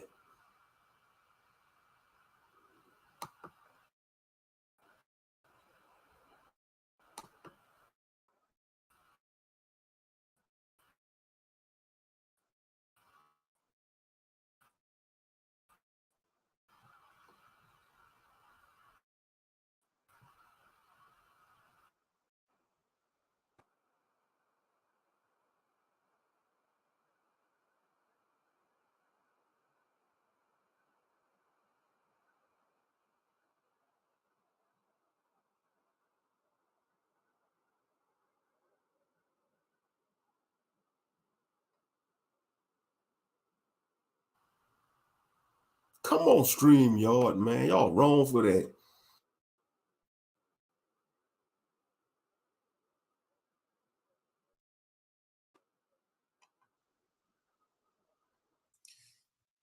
All right, all right. This is a recording. I'm just playing around with StreamYard recording. I don't know how this works. This is Brother Moshe Ben Yahweh Israel, but I'm doing a recording. So I'm assuming after I end this recording, I could how this work. But this is my first time trying out recording on StreamYard. But what I'm gonna do, family, as some of y'all know, I like to write. I like to write stories. Sometimes I come with so many ideas in my mind. I'm creative. I'm a creative person. That's one of the strong features of being an introvert. And I told some of my I told Brother Monster, about my writing. He always say, "Man, Ben, when you gonna write? When you gonna continue writing, Ben?" Because what inspired me to write, I be inspired by many things to write. Anime, movies, fantasy, novels, comic books, TV shows, a lot. What I'm into, it inspires me to write. And then I be listening to all these stories that people write on Reddit, because I subscribe to like a lot of narrators on YouTube, that reads certain stories that people write and post on Reddit, and that inspired me to write. So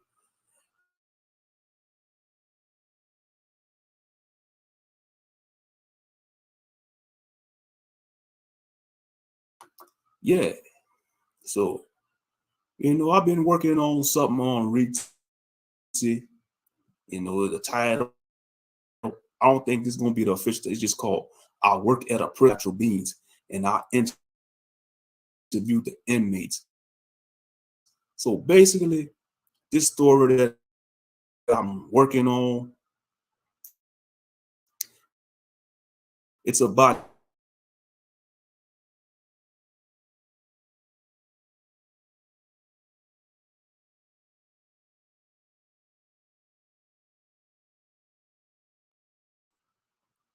now. The stories I write, this story that I'm gonna read is for adult. For you got to be over 18 to read it. This is no children's book. It's for mature audience. You're gonna have cussing. You're gonna have adult situations. Violence, of course. But yeah. So I'm probably read a few chapters, maybe. It all depend how my voice is. I just want to try this out on StreamYard. This recording. So y'all just bear with me. So yeah, I'm gonna go ahead and read, and let me know what y'all think. Let me know what y'all think. So it's called "I Work at a Prison for Supernatural Beings, and I Interview the Inmates." So okay, I'm gonna go ahead and start.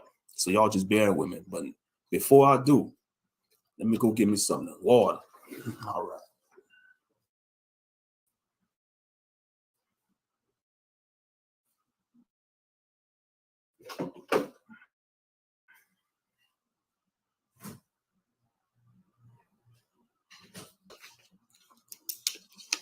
Said it's just a little experiment. I don't know if they're gonna let me upload this. I hope they do. I hope they let me upload it to YouTube and I can post it on my channel. But all right, family, let's get started. Okay, chapter 1. I work at a prison. I work at a prison for supernatural beings, and I interviewed the inmates. Okay, chapter 1. Alcatraz, Angola, Rikers Island, San Quentin, and many others are known as some of the toughest prisons in the country. Nothing is way worse than a maximum security prison. These facilities house some of the worst people in American society: murderers, rapists, serial killers, and many other sickos out there. Most of these prisons I named are a cakewalk compared to the prison, but my associates call me Benny. I work at a prison located in the southwestern part of the United States. I won't mention the name of the prison, so for now, we just know it as Gahanna State Prison, or GSP. GSP looks like your normal maximum security prison, but the real inmates are located under the prison. GSP is home to many beings that most people would consider to be supernatural or mythical. My job at GSP is to interview some of the inmates. I am writing this to share my experience that stood at 6'5". He was built muscular like out of a comic book. His skin was dark and he had a clean cut fade with a huge beard. He was dressed in military style and clothing. The camel was black and gray along with a black combat vest. Greetings, Mr. Hill. I am Ronald Hayes, but you could call me Ronnie. I am here to escort you to your workstation, he said in a deep masculine voice. I'm Benjamin Hill. You could call me Benny, I said nervously. Ronnie shook my hand with a strong grip and signaled me to follow him. Welcome to Gahanna, Mr. Hill. I know this is your first day on the job, but let me give you some advice. The inmates we house here ain't normal. We are talking about, I asked curiously. The inmates we hold here at GSP are supernatural beings and mythical beings, vampires, werewolves, fae, alpha humans, non-humans, fallen angels, demons, and even gods, Ronnie exclaimed. I swallowed a huge gulp of spit. Holy moly, did you just say gods? Ronnie furrowed his brow at me. Yes, but don't believe me until you have met the opportunity to meet one. Truthfully, I knew about non-humans ever since their races started to mainstream into modern society. I don't know if I'm ready for angels, demons, and all that horrific shit, bruh. I thought I was going to interview typical criminals like gangbangers, murderers, and thieves. What if one of these things tried to eat or possess me? I asked with a concerned look on my face. Ronnie crossed his muscular arms and chuckled. Don't worry, Benny. You will do fine. All interviews will be under supervision, and guards will be placed by your side during the interview. Have no fear. This is a top-notch maximum security prison. We had a few escape attempts in the past, but they were stopped. So far, no inmate has escaped from Gahanna, Ronnie mentioned. Also, most of the inmates aren't allowed to leave their cells unless under heavy security. Follow me and let me show you around the prison. I followed Ronnie. I followed Ronnie to the entrance of the prison. He led me to a huge red door that was being guarded by two guards. The guards stood at 8'4" each with huge beards. I immediately figured out that these guards were Brogonites. The Brogonite race is a race of giant kin that are usually skilled in building stuff out of lumber. They nodded at Ronnie with respect and saluted him. He saluted them back. I was intimidated by the sight of these giants. I read that Brogonite strength ain't no joke.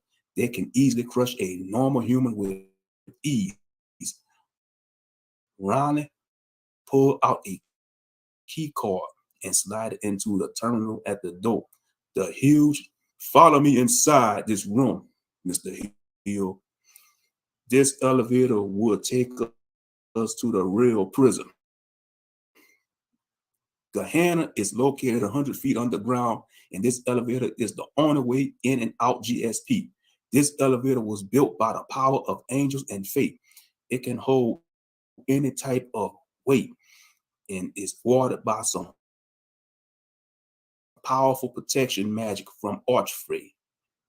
Technology like this exists, so I'm assuming this elevator can withstand the attacks of powerful entities, I asked.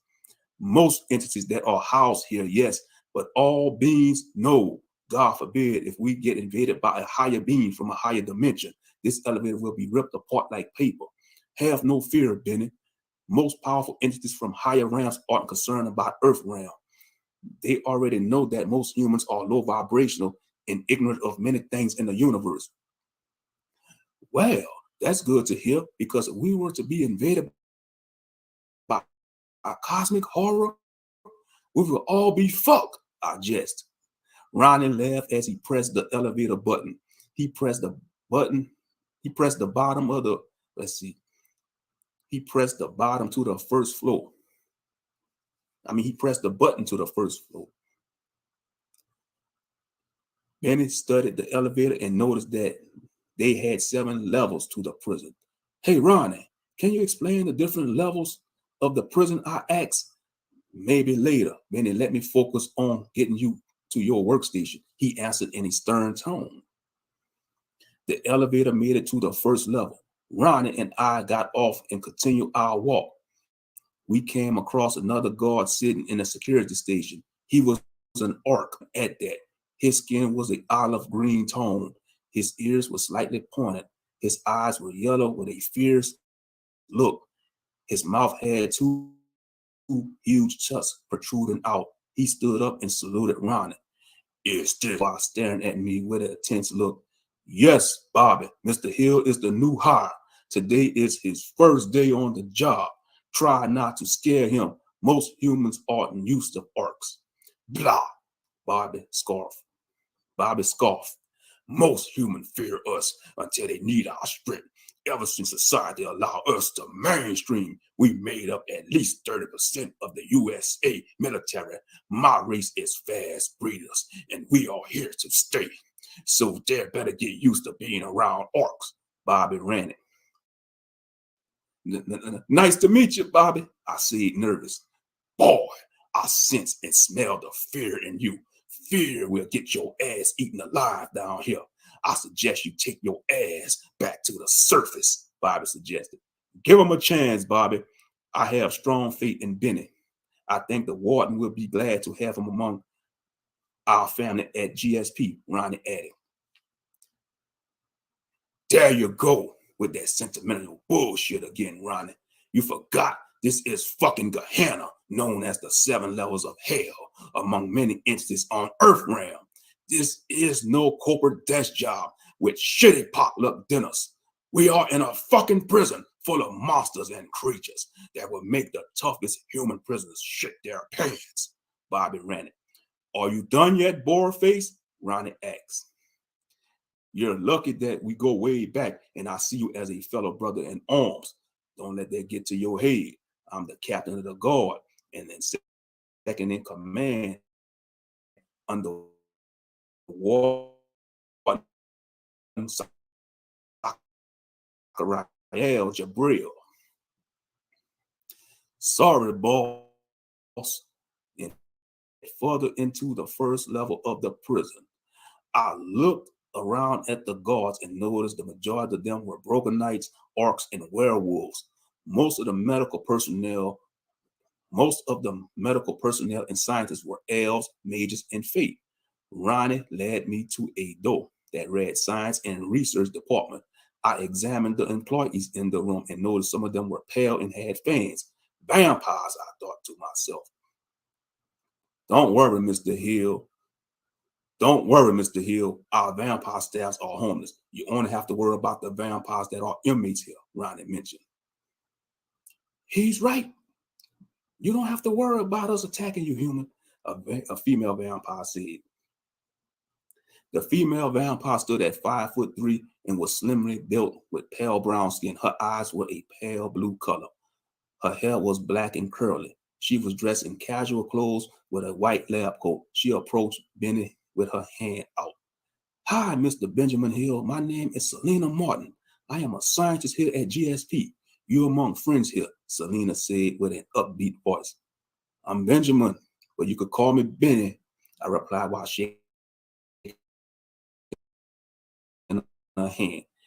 It felt awkward at first. Ron introduces me to some of the staff of the Science and Research Department. In the center of the room stood a gorgeous woman. She stood 6 foot tall and was built slim with curves. Her appearance was African American. I knew something was different about her due to her having pointed ears. Her hair was styled in a nice pink afro. Her eyes were brown with an almond shape. I was captivated by her beauty. Ronnie elbowed me on the shoulder to get his attention. Hey, stop drooling over that woman. She is the head of the Science and Research Department. She is an archfey, which is considered to be a powerful being among the fae folk. What's her name, Ronnie? I asked nervous. Grow a pair and stand tall like a man. Go and introduce yourself to her, bruh. I slowly approached the woman and she noticed my presence. I felt sweat rolling down my back meeting a beautiful woman. I'm not used to meeting beautiful woman, especially a woman of the faithful. Her skin was a flawless light shade of brown melanin. I met her eyes and she met me. So that made me an inch taller than her. Shit, that doesn't mean shit because she can easily throw me around like a rag doll. I'm assuming you Mr. Hill, the woman spoke in an elegant voice. I wiped the sweat from my forehead and took a deep breath. Yes, I'm Benjamin Hill. This is my first day at GSP. Don't be afraid, Mr. Hill. I'm sure you're quite used to being around supernatural beings. I'm sure you're not quite used to being around supernatural beings yet. Don't worry. I won't turn you into a frog or trap you in an alternate dimension, she joked.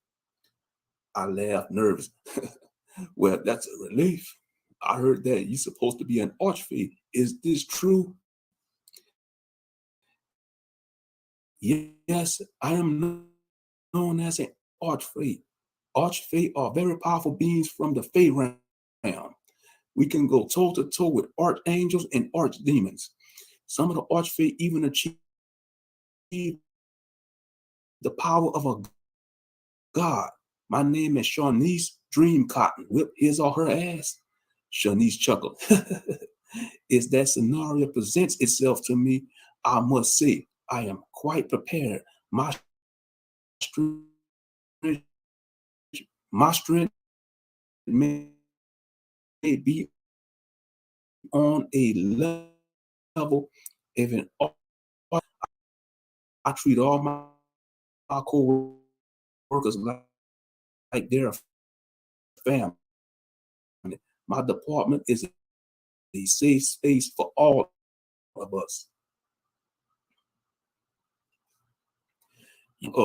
Once you meet with the warden, you will be an official agent of the IFIB, Ronnie mentioned. What does the IFIB stand for? I asked. Ronnie glanced at Shawnice and she began to answer. The IFB stands for International Fate Intelligence Bureau. The IFIB or FIB is a supernatural branch of the government. Most mundane people don't know about our agency. Our job is to monitor the activity of supernatural beings on Earth realm. Those beings range from alpha humans, non-humans, vampires, werewolves, witches, mages, and many powerful beings of existence. So your guys are like the FBI for creatures of the night? Holy moly, I'm into some deep shit now. Ronnie and Shawnice laughed for a moment. Yeah, you are, buddy. Don't worry. We will take care of you, Shawnice replied.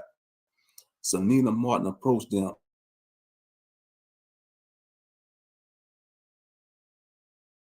Explain the different levels of the prison. Gehenna holds 7 levels of beings, and the deeper the level, the more dangerous the inmate is. Level 1. Beings are that dangerous. They are usually small and pose no threat. Typical ghosts, shamans, mediums, and low-ranking magic users.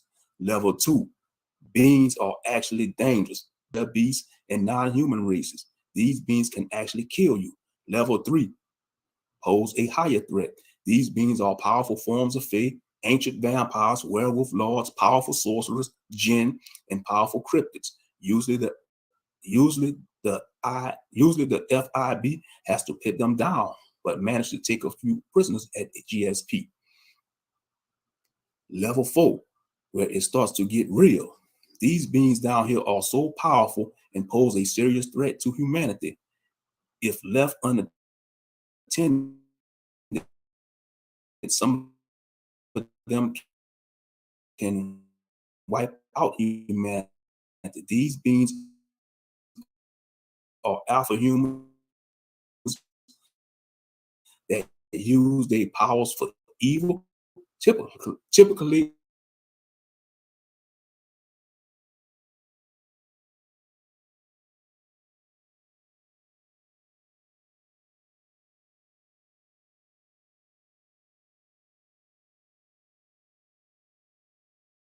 in galaxies.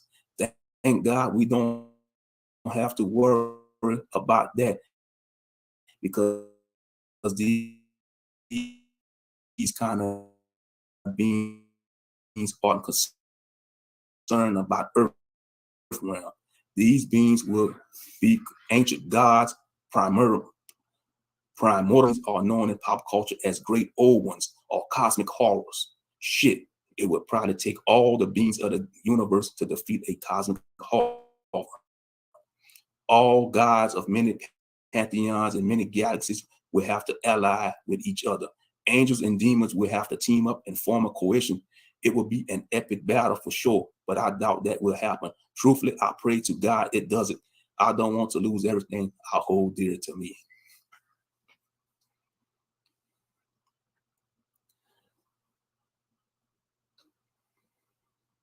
Shanice dreamed Cotton placed some folders with dossiers of inmates on Bennett's work desk. He looked through the folder and saw that most of the inmates were from levels 1 and 2. They had a few from level 3 and one from level 4. Does any of them catch your interest? She asked. Yeah, I see one that I want to interview first, I replied while holding up the level 4 inmate dossier. Ronnie's eye got big and had a look of concern on his stern face. Bruh, you even have huge balls or a major death wish. Trust me, you don't want to interview old Rolling Back. He will probably kill you on the spot. Why is that, Ronnie? What kind of being is old Rolling Back? I asked with concern. Shawnee's paused for a moment and sighed. Old Rolling Back is an elder fate. Rolling Back is a dryad, but achieved the level of an elder fate. Elder fate is dangerous fate beings. Most archfey tribes, it just means finding these special paths in their sacred forests. For old Rolling Back, it's complicated. Human sacrifice levels are complicated. But what I recall is that one of his rituals is that you have to carve an ocarina out of a human skull and play it at one of his sacred altars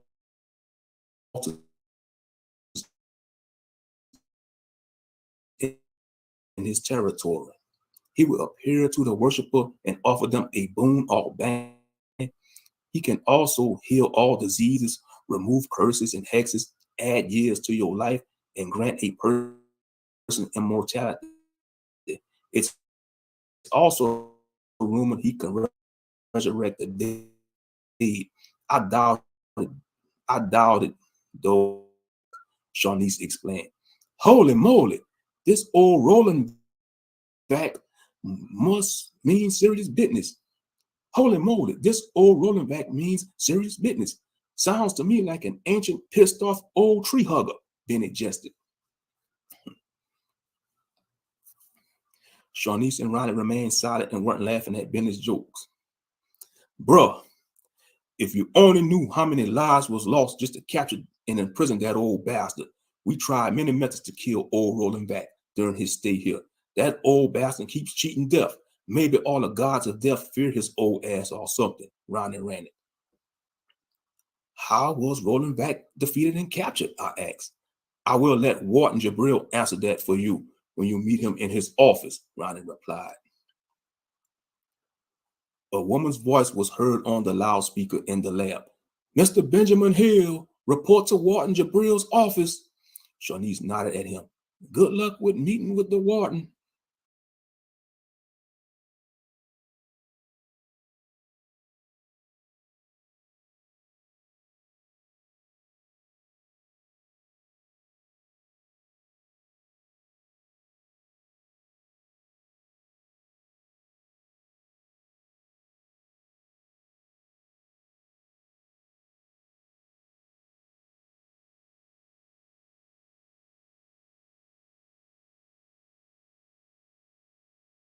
A GSP human?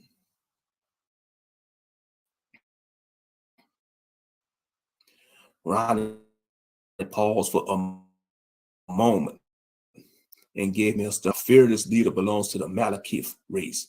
The Malekith is a celestial race with angelic powers. Their strength is on the level of a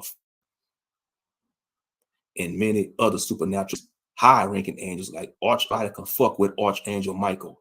The devil himself found that out when his ungrateful ass was kicked out of heaven. Archangel Michael is the crown champion of the human race. He also is the protector of Israel, which are the chosen people of God. In my opinion, I think every God has his or her chosen people or race. It's their divine right to have a chosen people. It shows that they really care for something they created, Ronnie mentioned. Yeah, I get where you're coming from, Ronnie.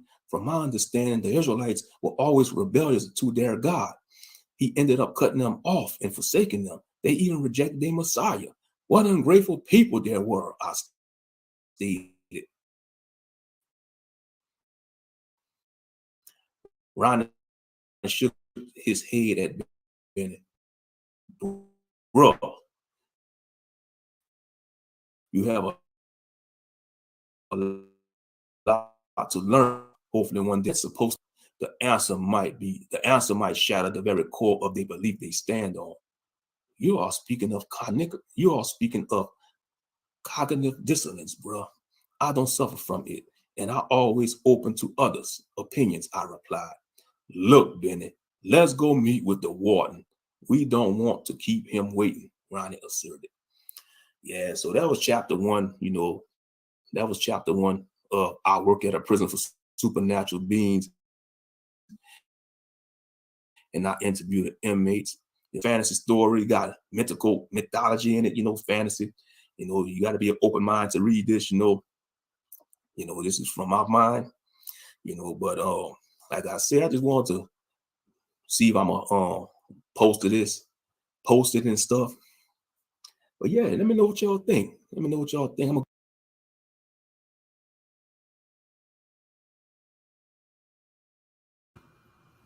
What's good, Ariel? What's good? Man, I'm falling asleep listening to my own story, man. I'm falling asleep to my voice. Yes, indeed. What's good, y'all? I'm about to play chapter two. Man. I'm just enjoying listening to this. Yeah, I'm gonna play chapter two for y'all.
Man, StreamYard acting stupid.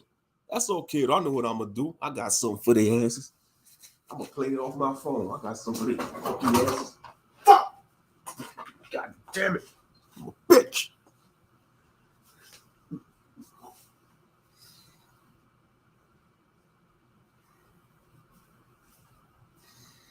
Yeah, I got something for them. They don't want to cooperate. They want to be some pricks. Hold up. I got something for them. You know, ain't no big deal. Ain't no big deal. It's gonna be better. I got my speaker right here. Powering on. Welcome to Alltech Lansing. It's all good.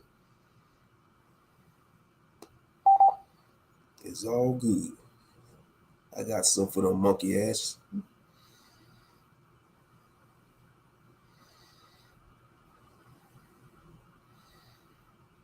Since they don't want to cooperate.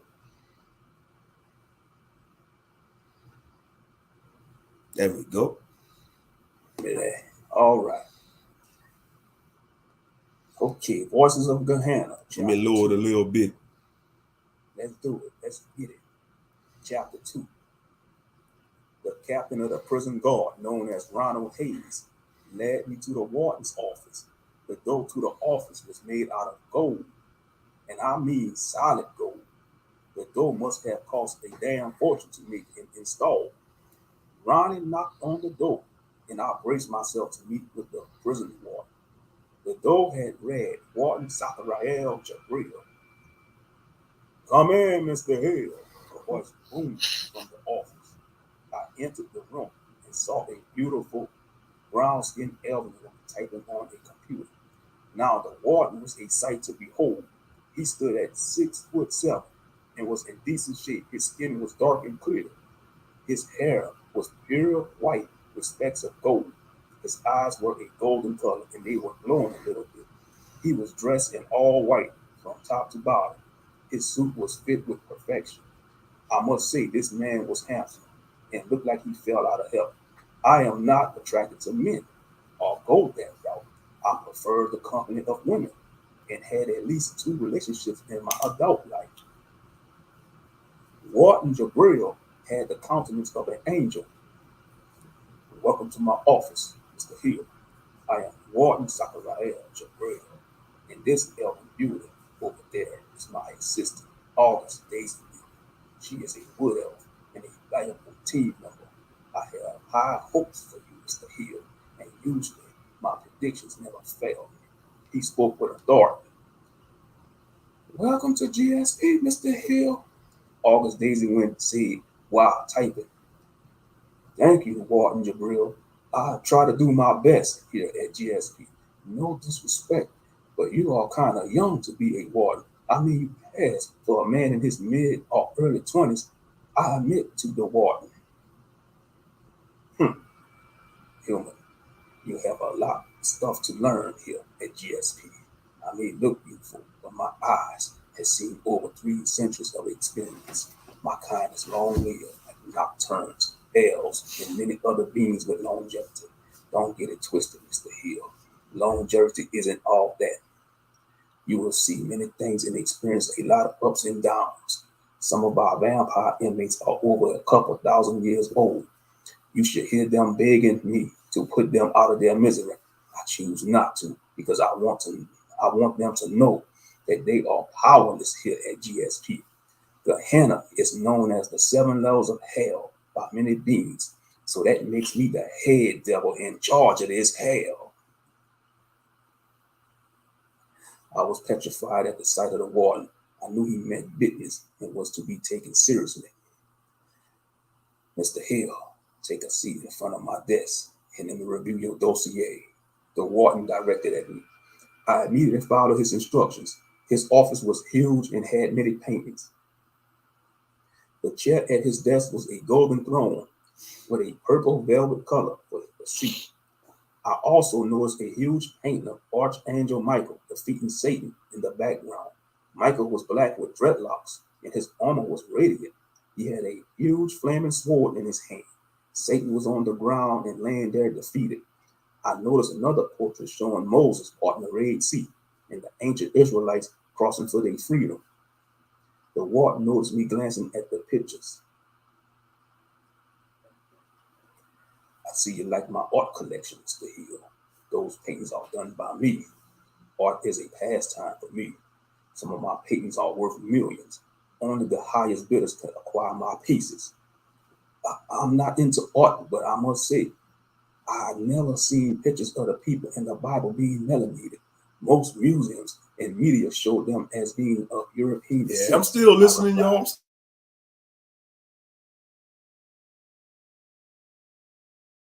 still here. Yeah, they do say history you were taught is true. This world is covered in many lies, the warden admitted. I agree with you that, sir. I agree with that, sir. I think learning the truth is the path of self-discovery. If you don't know who you are and where you come from, then you're doomed to repeat the same mistakes over again, I responded. Warden Jabril nodded at him. Excuse me. Warden Jabril nodded as he began to pull up my background check. I was kind of nervous and think he might know all my secrets and insecurities. Let's see, Mr. Benjamin Boaz Hill, nationality African American, age 30, birthday July 12, 1992. You were born and raised in Fort Worth, Texas. You were born and raised in Fort Worth, Texas. You graduated at the age of 17 and attended the University of Texas in Dallas. You graduated with a 3.8 GPA. Not bad, Mr. Hill, but truthfully, you don't need a high GPA score for this profession. If orcs and broken knights can get a job here, so can normal humans. Only the strong survive here at GSP. Most human employees work above the surface and deal with the normal human prisoners. Only a select empowered humans work down here in Gehenna. Society knows them as alpha humans. We also have powerful humans in Nahus, gifted with the arcane arts that work here, the warden said. Let's continue about you, Mr. Hill. Your parents are Calvin and Drusilla Hill. You lost your father in a hunting accident at the age of 13. You have my condolences. You have a baby sister named Kelly, who is 4 years younger than you. Your personality is laid back, and you are known to be introverted. Nothing wrong with being an introvert, Mr. Hill. Most introverts are destined to become something greater in this universe. You need to work on your social skills, though. Since you arrived here, I have been studying you. You are socially awkward, especially when dealing with women. I know some of the women that work here are hauntingly beautiful, but the Torah and Bible teach that beauty is vain. This goes for all beings of existence. Don't lose focus on your mission here, and you should be all right. I was ashamed for the moment when the warden revealed my weaknesses of being socially awkward. Ever since my father died, I lost all interest in socializing with people. I had a few childhood friends, but they moved away and probably had forgotten about me. My father was my hero and meant everything to me. I'm sure I would have his confidence if he were alive today. I would be more assertive and engage women that took interest in me more. I am not in decent shape. My diet is crappy, and I don't go to the doctor. Truth be told, the thought of visiting a doctor gives me anxiety. All right, Mr. Benjamin Boaz Hill, your background check is clear. You are a law-abiding citizen and are clear for employment. Now for the final steps of the process. You will need to take a picture for an ID card, and you will be given a key card. This card will give you clearance to certain places at GSP. Also, a sample of your blood will be needed for security reasons, the warden explained. I was concerned. Just why do you need a sample of my blood for? You don't plan on using it for an experiment or trying to clone me? Relax, Mr. Hill. It's only for security reasons. We take samples of all our employees' blood at GSP. It's required by the higher ups at the IFIB. The sample will be placed in a phylactery and stored in a safe space. We keep this for important reasons. Say an employee decides to go rogue or get lost on a mission. We have special tracker vampires to sense the location of the missing agents. The IFIB tends to do things in decency and order. The tracker vampires drink a sample of the blood out of the agent's phylactery. Once consumed, the vampire can sense the location of the rogue or missing agent. Then we send a special task force to hunt the agent down. So far, this method has been successful, the warden explained to me. Wow, this is some highly classified shit you're telling me, Warden Jabril, I exclaimed. I trust what you see and do here, that you will not tell outside people. What is done in this facility stays in this facility. So say you sleeping with a woman that you are involved with, you cannot tell her anything that you do here. This also goes for your family members as well. Being an agent of the IFIB can put a strain on your relationships with outside people. The pay is excellent, but the risk comes with any dangers. Most of these dangers are unforgiving, Warden Jabril mentioned. Where do I take my picture and give my blood sample? I asked the warden. My assistant, August Daisy, will lead you to the processing room. A doctor and nurse will be there to take a sample of your blood. August will take your picture and make your badge. After you are processed in, I will take you to some of the sales. I want you to see what GSP has to offer you. So brace yourself, Mr. Hill. I began to follow the beautiful elven lady known as August. She stood at 5'7" and was slimly built like an elf usually is. She wore a casual business dress suit. Her hair was cut short and her eyes were brown with glasses. We arrived at a room that said agent processing room. Inside was a doctor and a nurse. I was nervous for a moment. The doctor was a German vampire named Janik von Stingel. Janik von Stingel. He appeared to be in his late 30s, but still had a youthful appearance. Due to him being a vampire, I estimate he must be a century or two old. The nurse was a human woman. She was Caucasian and welcomed me with a smile. Take a seat on the examination table and relax, Mr. Hill. I am Katie, a nurse and assistant to Dr. Stingel, she said. Katie was a typical blonde woman with blue eyes. We are going to do this quick checkup on your health. It's my duty as a doctor to make sure our agents are in good health, Dr. Stingel said. Oh, are you going to bite me? I asked the doctor while covering my neck.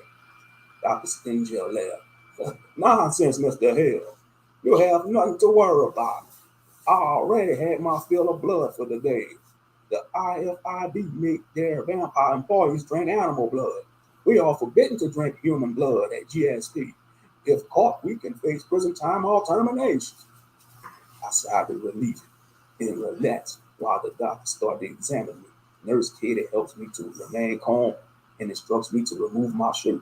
Dr. Stingel walked around me and began writing on a notepad. He asks me for my height and weight. Currently, I stand at 6'1" and weigh 210 pounds. I was slim and built average. I was not in peak condition and rarely worked out. I just never find any motivation to go to the gym. Maybe someday. As for now, the gym is my least priority. Do you smoke or drink alcohol? Dr. Stingel asked me. I never smoked cigarettes or marijuana. I drink a few beers and wine once in a while. I like to drink in the comfort of my own home. I don't go to bars, I answered. It's good to be a person who drinks in moderation. Working down here at Gehenna, you need to be sober at all times, Dr. Stingel mentioned. I nodded with approval, and the doctor begins to check my air pressure.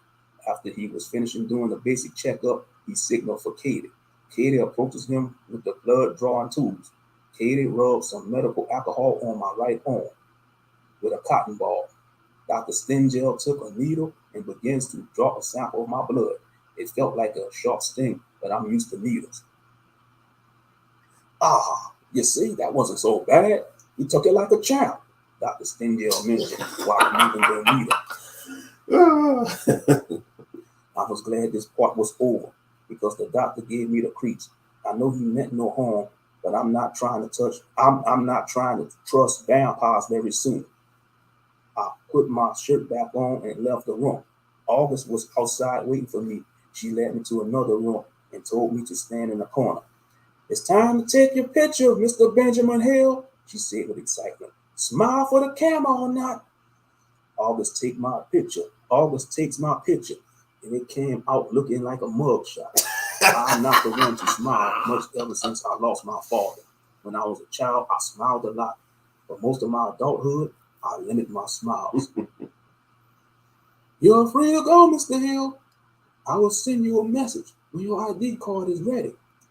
Thank you, Miss Daisy Wynn, I replied. While I was leaving the room, I spotted the warden standing in the hallway with his arms crossed.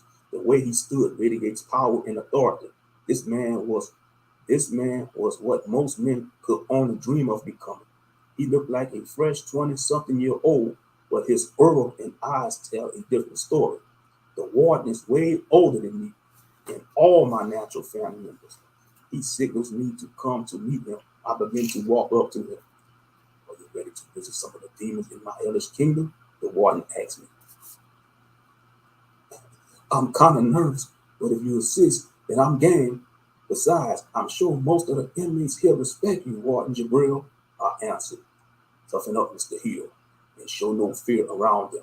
Most entities of the supernatural can easily smell and taste a human's fear. To some, it's like a sweet savor to their unholy palate, Warden Jabril advised. Thanks for the advice, Warden Jabril, I replied. I felt like a little boy in the presence of the warden. I'm a 30-year-old grown-ass man, but this Malekith with a youthful appearance is giving me instruction and advice. I felt humiliated, but I must be grateful to have this job. The pay is great, and I will be making 6 to 7 figures interviewing monsters. Most people will agree about the pay. Interviewing the monster part, most people would rather keep their shitty minimum wage job. I will spend most of my money and send some of it to my mother. Maybe I'll tell her if she's in the bind. I stay in a downtown 2-bedroom condo in the city. I won't reveal yet. I'm successful, but what good is being successful when I'm not happy? Surely life has its ups and downs. Unfortunately, I have many downs and a few ups. Hopefully better days will come for an average brother like me. All right, Mr. Hill, let's go meet some of the monsters and demons of Gehenna, Warden Jabril exclaimed. Follow me to the level 1 cells. Today I will show you inmates from levels 1 and 2.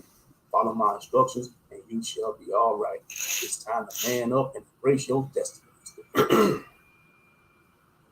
Let's do this, Warden Jabril, I said with false confidence. Warden Jabril looks at me with a stern look. I could tell he had discerned that my confidence was all bullshit. All right, that was chapter 2 of What's Ooh, you can't fool the warden. So far, you can't fool the warden. Hey, he tried to feign that he was confident, man. The warden picked up the warden was like, man, you faking the funk, nigga.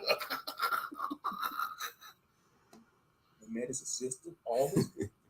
We had a vampire doctor, a German vampire doctor, Dr. Stenger, and his assistant, Nurse Katie. So chapter 3 gonna be awesome, y'all. I got chapter 3 written already, but so far this is chapter 2. Let me know what y'all think. Family. I'm gonna go ahead and upload it and premiere it. I'm gonna premiere it on my channel on YouTube. So this was Voices of Gehenna chapter 2. Last night I did chapter 1. So I'm gonna go ahead and wrap this up. But so far, I'm liking the dialogue between the characters, It's getting very interesting, He started a job at a top secret prison that most people in the mundane world don't know about. Only people of the supernatural persuasion know about this prison, and maybe some of the government, the normal government in this story. But yeah, so stay tuned for the next chapter. Warden Jabril, he gonna bring Bennett. We call him Bennett. His name is Benjamin Hill, Benjamin Boaz Hill, but we call him Bennett. I call him Bennett. Some of the characters gonna call him Bennett for short. So let me know what y'all think, family. Appreciate all you. Let's get another chapter right quick.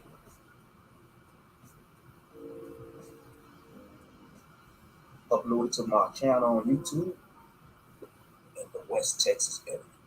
Warden Jabril, we have spotted guards patrolling the area. Most of the guards on this level. Well, let's get into it. This is Abraham chapter 3. All right.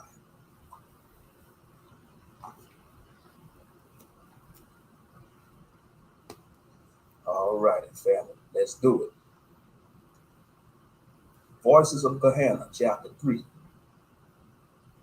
Warden Jabril and I walked to the level 1 cells of the prison. We have spotted guards patrolling the area. Most of the guards on this level were Roganites and a few humans. They all saluted the warden when he passed by them. The cells of this level had glass doors. The doors were enforced and watered by fey magic. The warden and I walked a few cells down. We stopped at cell number 9 to look inside. The inmate was a creature I have never seen before. Its skin was hairless and green. It was like a cross between a chihuahua and a goblin. It stood about 5 feet tall and had a tail. The creature was skinny and had clawed hands and feet. His eyes were glowing yellow. This hairless and scaly bastard is known as a chupacabra. They are known to drink the blood of livestock and small pets. They are classified under the cryptid category. We caught him in the West Texas area. Warden Jabril explained. I looked at the chupacabra and it hissed at me. I always thought these things were a myth and some made up bullshit. Warden Jabril and I walked to cell number 15, and inside was a will-o-wisp. Will-o-wisps are known as ghost lights that can be seen in swamps, bogs, and forests. Some people associate them with elementals and fairies. The will-o-wisp was floating around in its cell. It was glowing blue. We continued to walk past a few cells. We stopped at cell number 20, and inside was a man that looked like a normal human. He was dressed in a red prison jumpsuit. Don't be fooled by his appearance, Mr. Hill. This is Herman Wright, a being known as a doppelganger. Herman has the ability to shapeshift into other Satan beings. Warden Jabril mentioned to me, wow, you have a shapeshifter down here? So he could change into anyone he comes across, I asked. Pretty much. Herman has been a thorn in our side for at least a decade. We finally were able to catch him in Paris in 2011.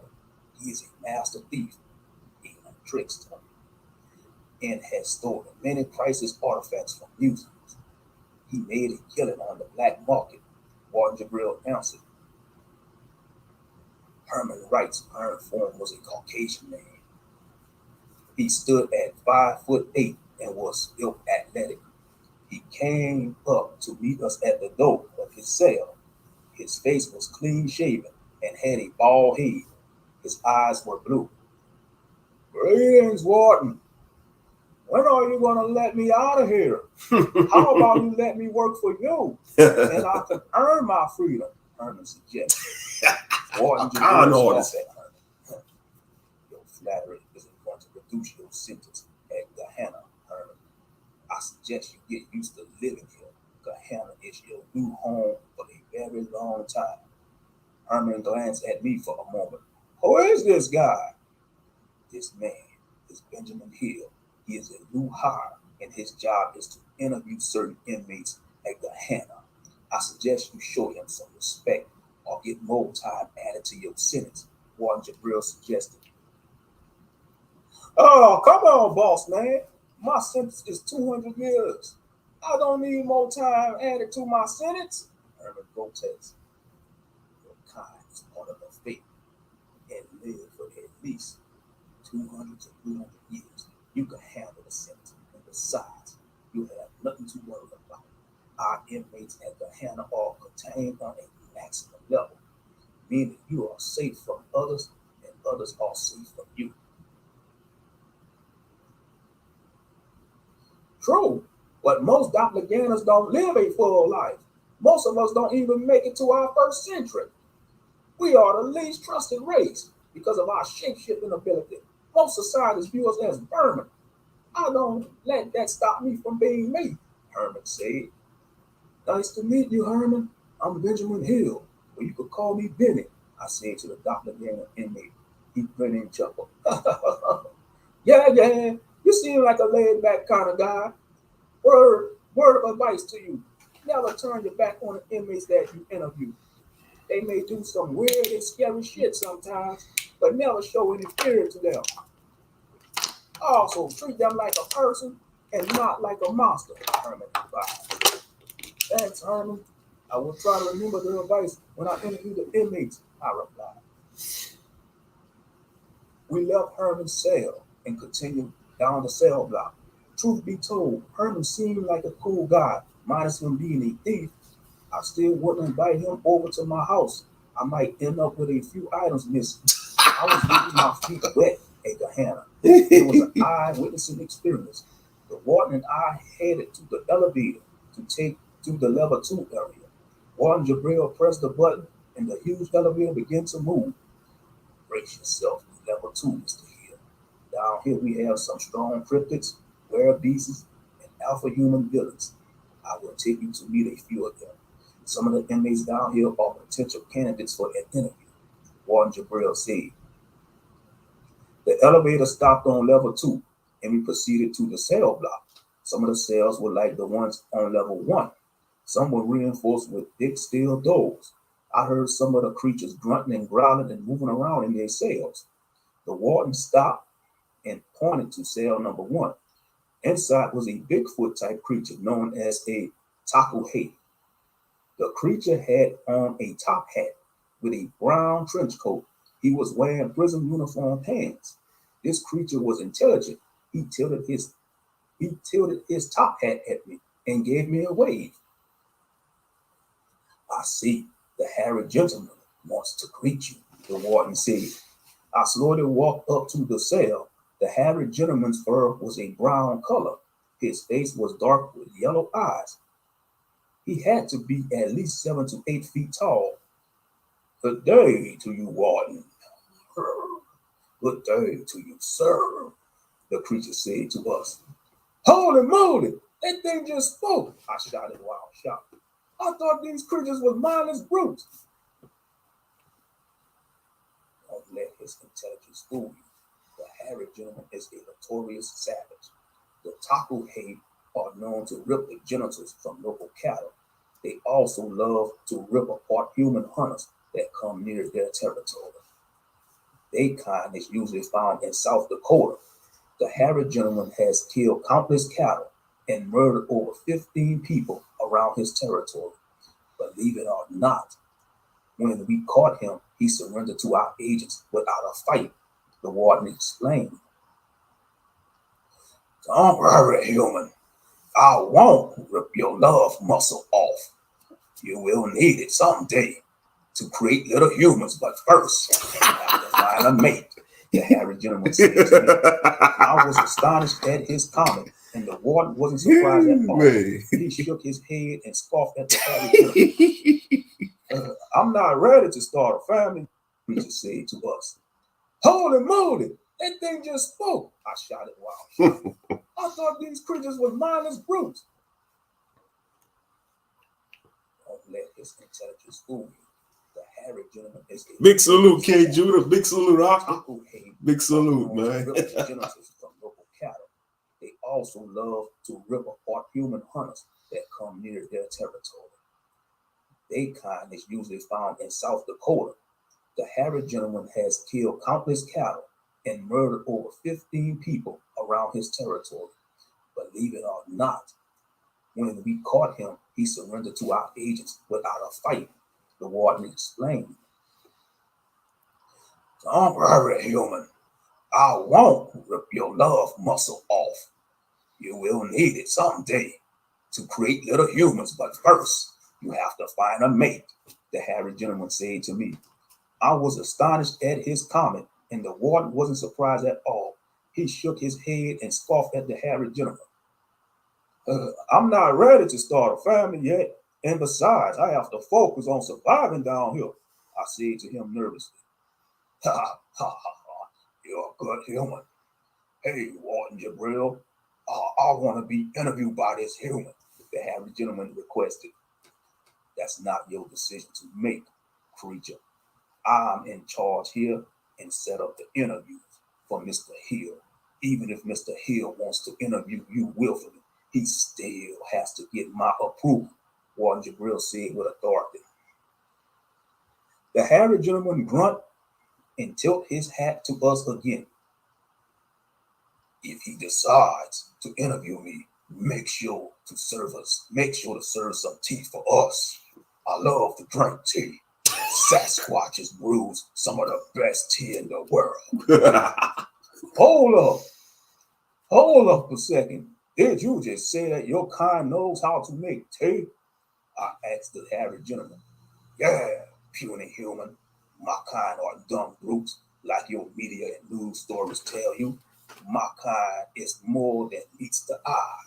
If you decide to interview me, I'll give you all the answers you need.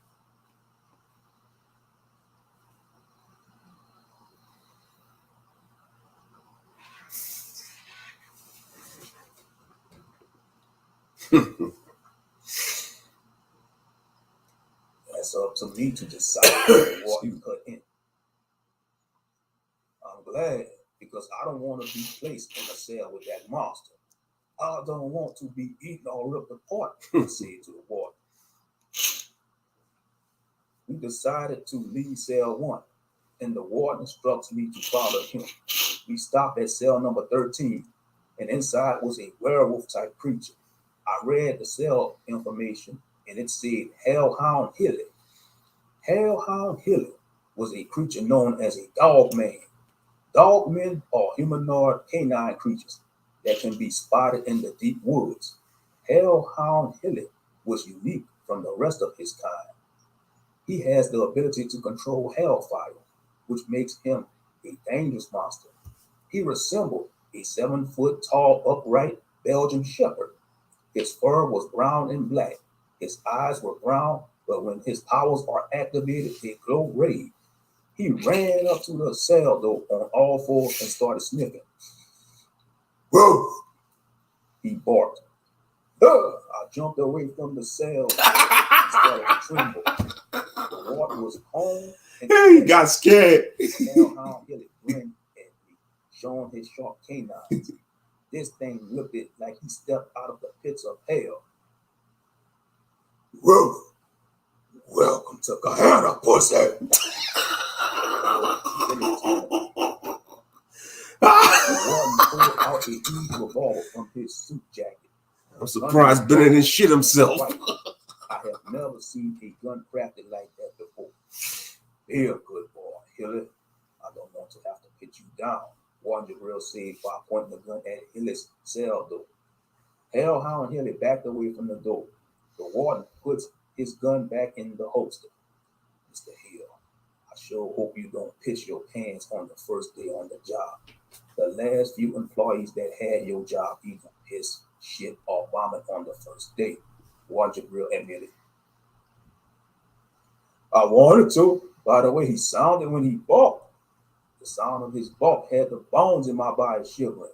The hair on my neck stood up, I replied to the warden. This is just level 2, and you are showing fear.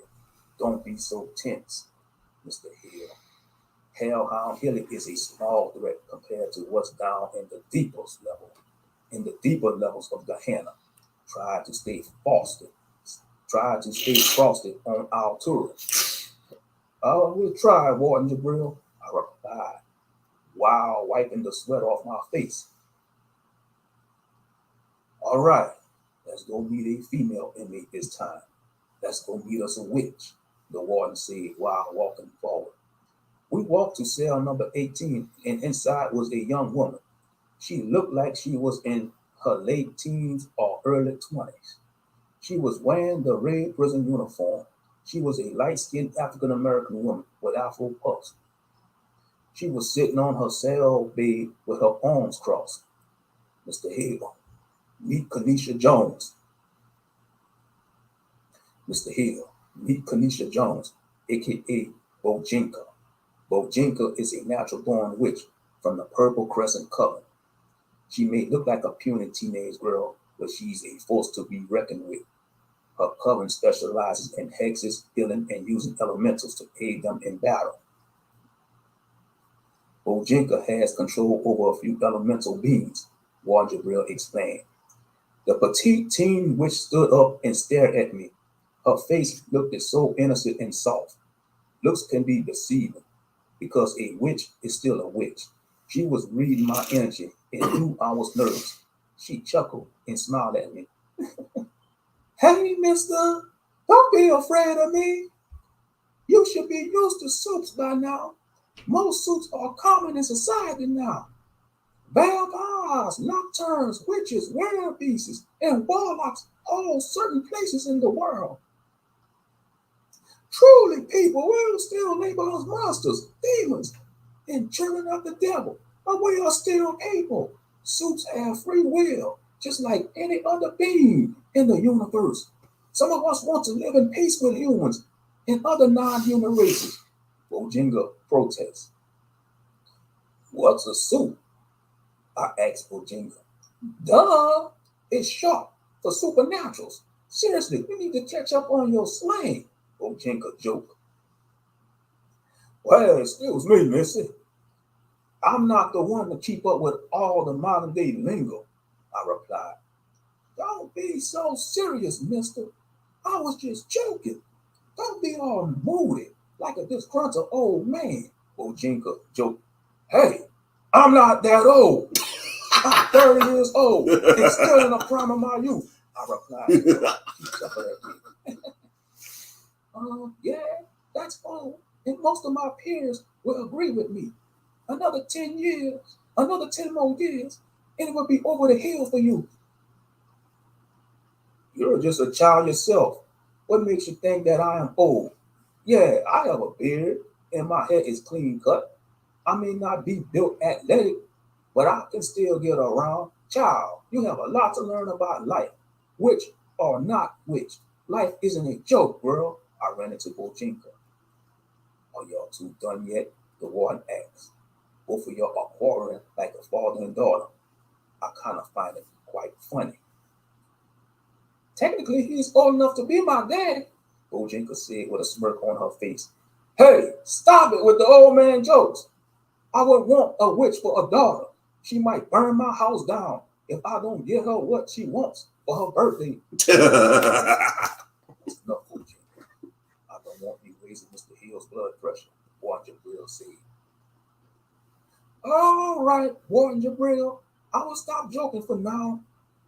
I can't wait to see you again, Mr. Hill, or should I say, Daddy? Damn, this witch doesn't know when to stop, I cried.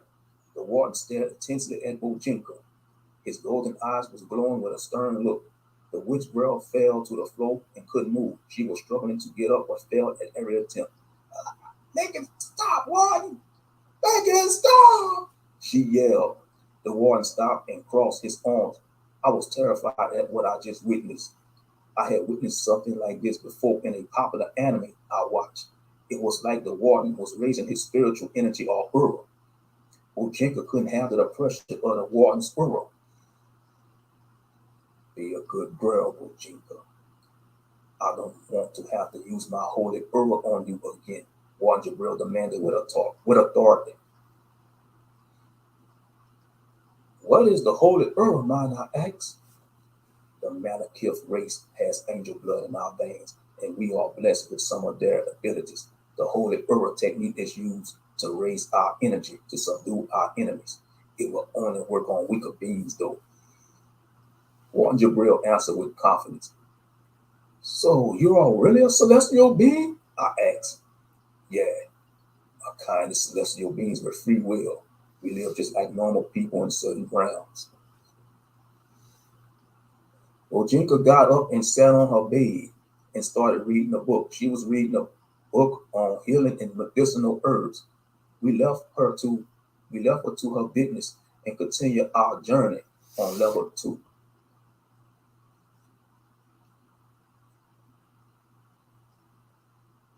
We next stopped at cell 21, and the inmate inside was a woman. She was doing some push-ups. She was a warrior indeed by how disciplined she was doing her exercise. Her skin was dark brown and her hair was black and styled into cornrows. This inmate is Anastasia Abrams, known as Fireflower. She's half Nuba elf and half a freak. She has the power to manipulate fire. We assume she gets this power from her father, who is a jinn of the Ifrit type, Juan Jabril mentioned. Holy friggin' moly! What made an elf decide to have a child with a jinn? This is some strange shit I'm getting into. I'm going to need a drink after work, I said while staring at Anastasia Abrams. It's a dangerous combination. The jinn are powerful magical beings, and elves are blessed with magic in their DNA. Anastasia is a walking forest fire. Anastasia is a walking forest wildfire that would give Smokey the Bear nightmares. Smokey the Bear. Do y'all have an inmate that's a jinn? I asked the warden. Yes, we do have a jinn inmate. He's on level 3, and you will meet him soon. Anastasia stopped doing her workout and noticed me staring at her. She stood at 5'10" and was in top shape. She was wearing a white tank top and red prison pants. I noticed on her right arm she had a tattoo of a burning bush, and over the bush was a flaming arrow shooting up. On her left forearm, she had a magical lamp tattoo with flames coming out. This woman was not to be fucked with. She stares at me with a mean mug. The warden wasn't scared at all. She cracked her neck and started walking to the front of her cell. What's up, warden? Who's this chump? Anastasia asked while frowning at me. This man is Mr. Benjamin Hill. He will be our new inmate interviewer. Show some respect to your betters. She spits on the floor of her cell. How about you let me join the IFIB so I can get out of this shithole? You know what I'm capable of, and besides, the FIB doesn't have no jinn working for them. I'm the closest thing you will ever get. Nice try, Anastasia, but it would be a cold day in hell before I let you work for us. The elves of the IFIB will see you as an abomination. Most of them spit on your mother's name, the warden admitted. Fuck them uptight assholes. Elves are insecure beings when it comes to who they are fucking or marrying. This is fucking 2022. And I say let a elven man or woman date, fuck, and marry who they want to. Anastasia ran. Are you part elf though? I asked her while shaking. I didn't ask for your fucking opinion, pissy pants, she barked. So what if I'm half elf? It doesn't change who I am. I am a strong woman, and I will not back down from a challenge. My mother's side of the family deemed me a curse and shunned my mother. The jinn blood that flows in my veins is a blessing and gift from my father, Anastasia said proudly. You sure do have a potty mouth on you. With that attitude, I will mistake you for an half orc. I joked at her. Whatever, pissy pants. I didn't piss my pants yet. How do you like them apples? I replied. Your ass sure was scared when Hellhound Hilly barked at you. I wish I could see the look on your face. I will roast you for months with jokes, she taunted. Well, next time I won't be scared. I admit he caught me off guard. The bark wasn't worse. The bark wasn't the worst. It was when that thing spoke, I replied to her. Hey, new guy, come over here and see me. A voice from the next cell door shouted. I glanced at the warden and he nodded with approval. I walked to cell 22 and inside was this strange looking entity. He had a body like a person, but his head was a light bulb. He was dressed in the red GSP uniform, and the skin on his body was a gray color. I didn't know what to call him. For now, I would just call him Light Bulb Head. The light on his head was shining bright when I looked at him. Greetings, Mr. Hill. Don't be terrified of me. I'm not the ugliest thing they have down here. Truth be told, I am a handsome fellow, and the female guards find me fascinating, if you know what I mean. The light bulb entity boasted. I grimaced at his comment about women for a second. Just what in the hell are you? I asked the entity. The bulb on his head flashed twice. Let's just say I'm a unique person. Just call my kind. The bulb folk are light-haired people. Our bodies are humanoid and electronic. We can reproduce like humans do, if you know what I mean, the entity replied. Do you have a name? I asked him. Yeah, I do have a name. Mr. Hill, I go by Prince William Shineforth V. I am royalty among my people and was framed by my family. One day, I will get them bastards for what they did to me. You are a strange man indeed. Nice to meet you, Prince William Shineforth V. I replied to the entity known as a bulb folk. Warden Jabril came to Prince Shineforth's cell. The light bulb on his head shined brighter this time. The warden wasn't irritated by the light at all. Ah, it's good to see you again, Warden Jabril. Change your mind about letting me join the tech department of the prison yet? Nice try, Shineforth. You're better off in that cell. I can't have you around that area. The tech department has many women working there. You might get too flirty with them. I had to fire 3 female guards over the past 4 months. Somehow you wooed them into screwing the light bulb. On. No pun intended, one that Prince Shineforth V chuckled. Inside the center of the light, his face was seen grinning. The face appeared to be human. Actually, they were the ones who came on to me. Most humans are curious beings when it comes to sex. All over the realms of existence, humans have a rep for screwing everything that could breathe and walk on 2 legs or more, Prince Shineforth V mentioned. I had a puzzled look on my face. You had sex with a human woman that works here? The face inside the light bulb winked and grinned at me. The 3 guards that were fired were 2 human women and a half-orc woman. Beggars can't be chosen when it comes to getting your rocks off in here. Even the strongest and weirdest of entities need their release. Judging by your energy, I say you need some release yourself.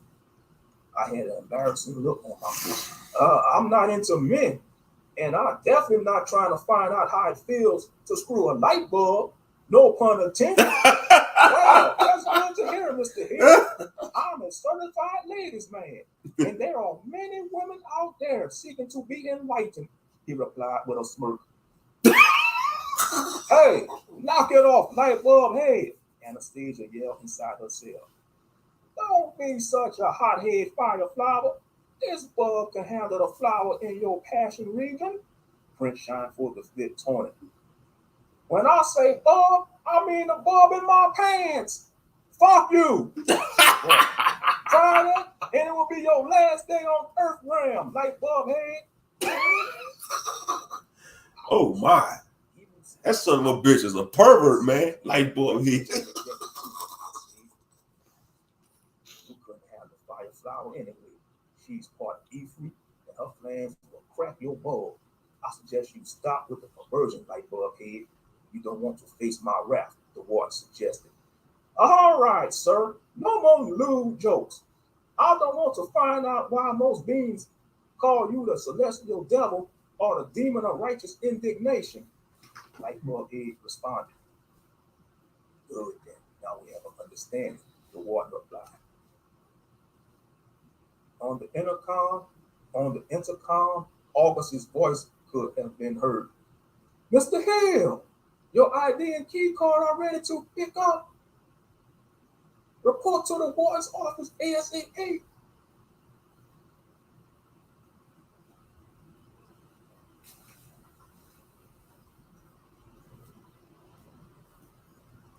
Warden Gabriel formed a beam of light out of nowhere.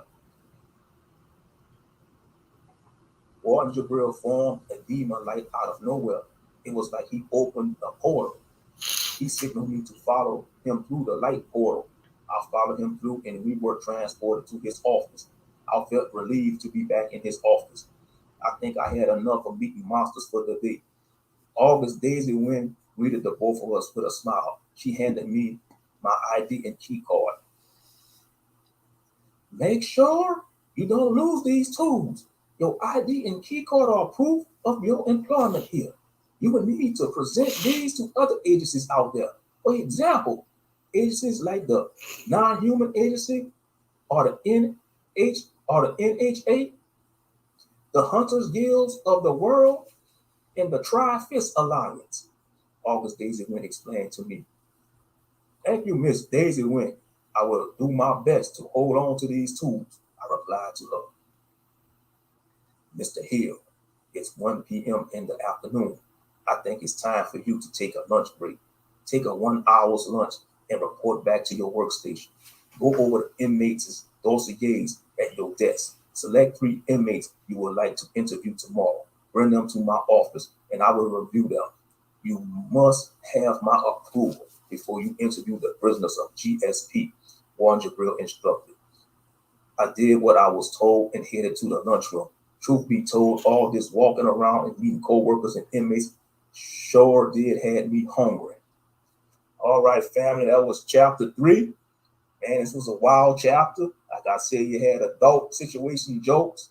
Let me know what y'all think about the inmates that Benjamin met. So far, we have Anastasia Abrams, Bojinka, the teenage witch. We got Prince Shine Forth the Fifth, which is a light bulb entity, basically like a humanoid creature with a light bulb head. Now, the inspiration I got for the bulb folk was off of the comic book saga. Like, because you had like the robot people in the comic book saga, and they had like TVs for their head. So I said, let me come up with an idea like this. So I said, I'm gonna come up with like some light bulb beings. Basically like light bulb people, basically, they humanoid and electronic, And yeah, I got that idea and I got that inspiration off of saga, the comic book saga. Because like I said, when you writing, you're going to be inspired by something. No matter what you writing, drawing, you're going to be inspired by something that you watched or read before. But yeah, so far I'm liking the inmates that I have. You had Hellhound Hilly, which is a dog man creature. Man, Hellhound Hilly, he scared the hell out of Benjamin. And you had a doppelganger, Herman Wright, the doppelganger master thief. So you have some interesting characters so far. So let me know what y'all think, family. Feel free to comment, like, subscribe. Y'all entitled to your opinions. Like I said, this is a work of fiction, but I'm gonna go ahead and wrap this up. And I'll catch y'all on the next one, family. All right, man. I'm about to wrap it up for the night. Oh, man. Yeah, y'all have a blessed night, fam. I'm about to shut it down. I'm about to shut this down. Go catch me some sleep. But yeah, man, y'all be blessed and safe. Big salute to everybody that tuned in, man. I'm about to go ahead and catch some shut-eye. I'll catch y'all on the next one.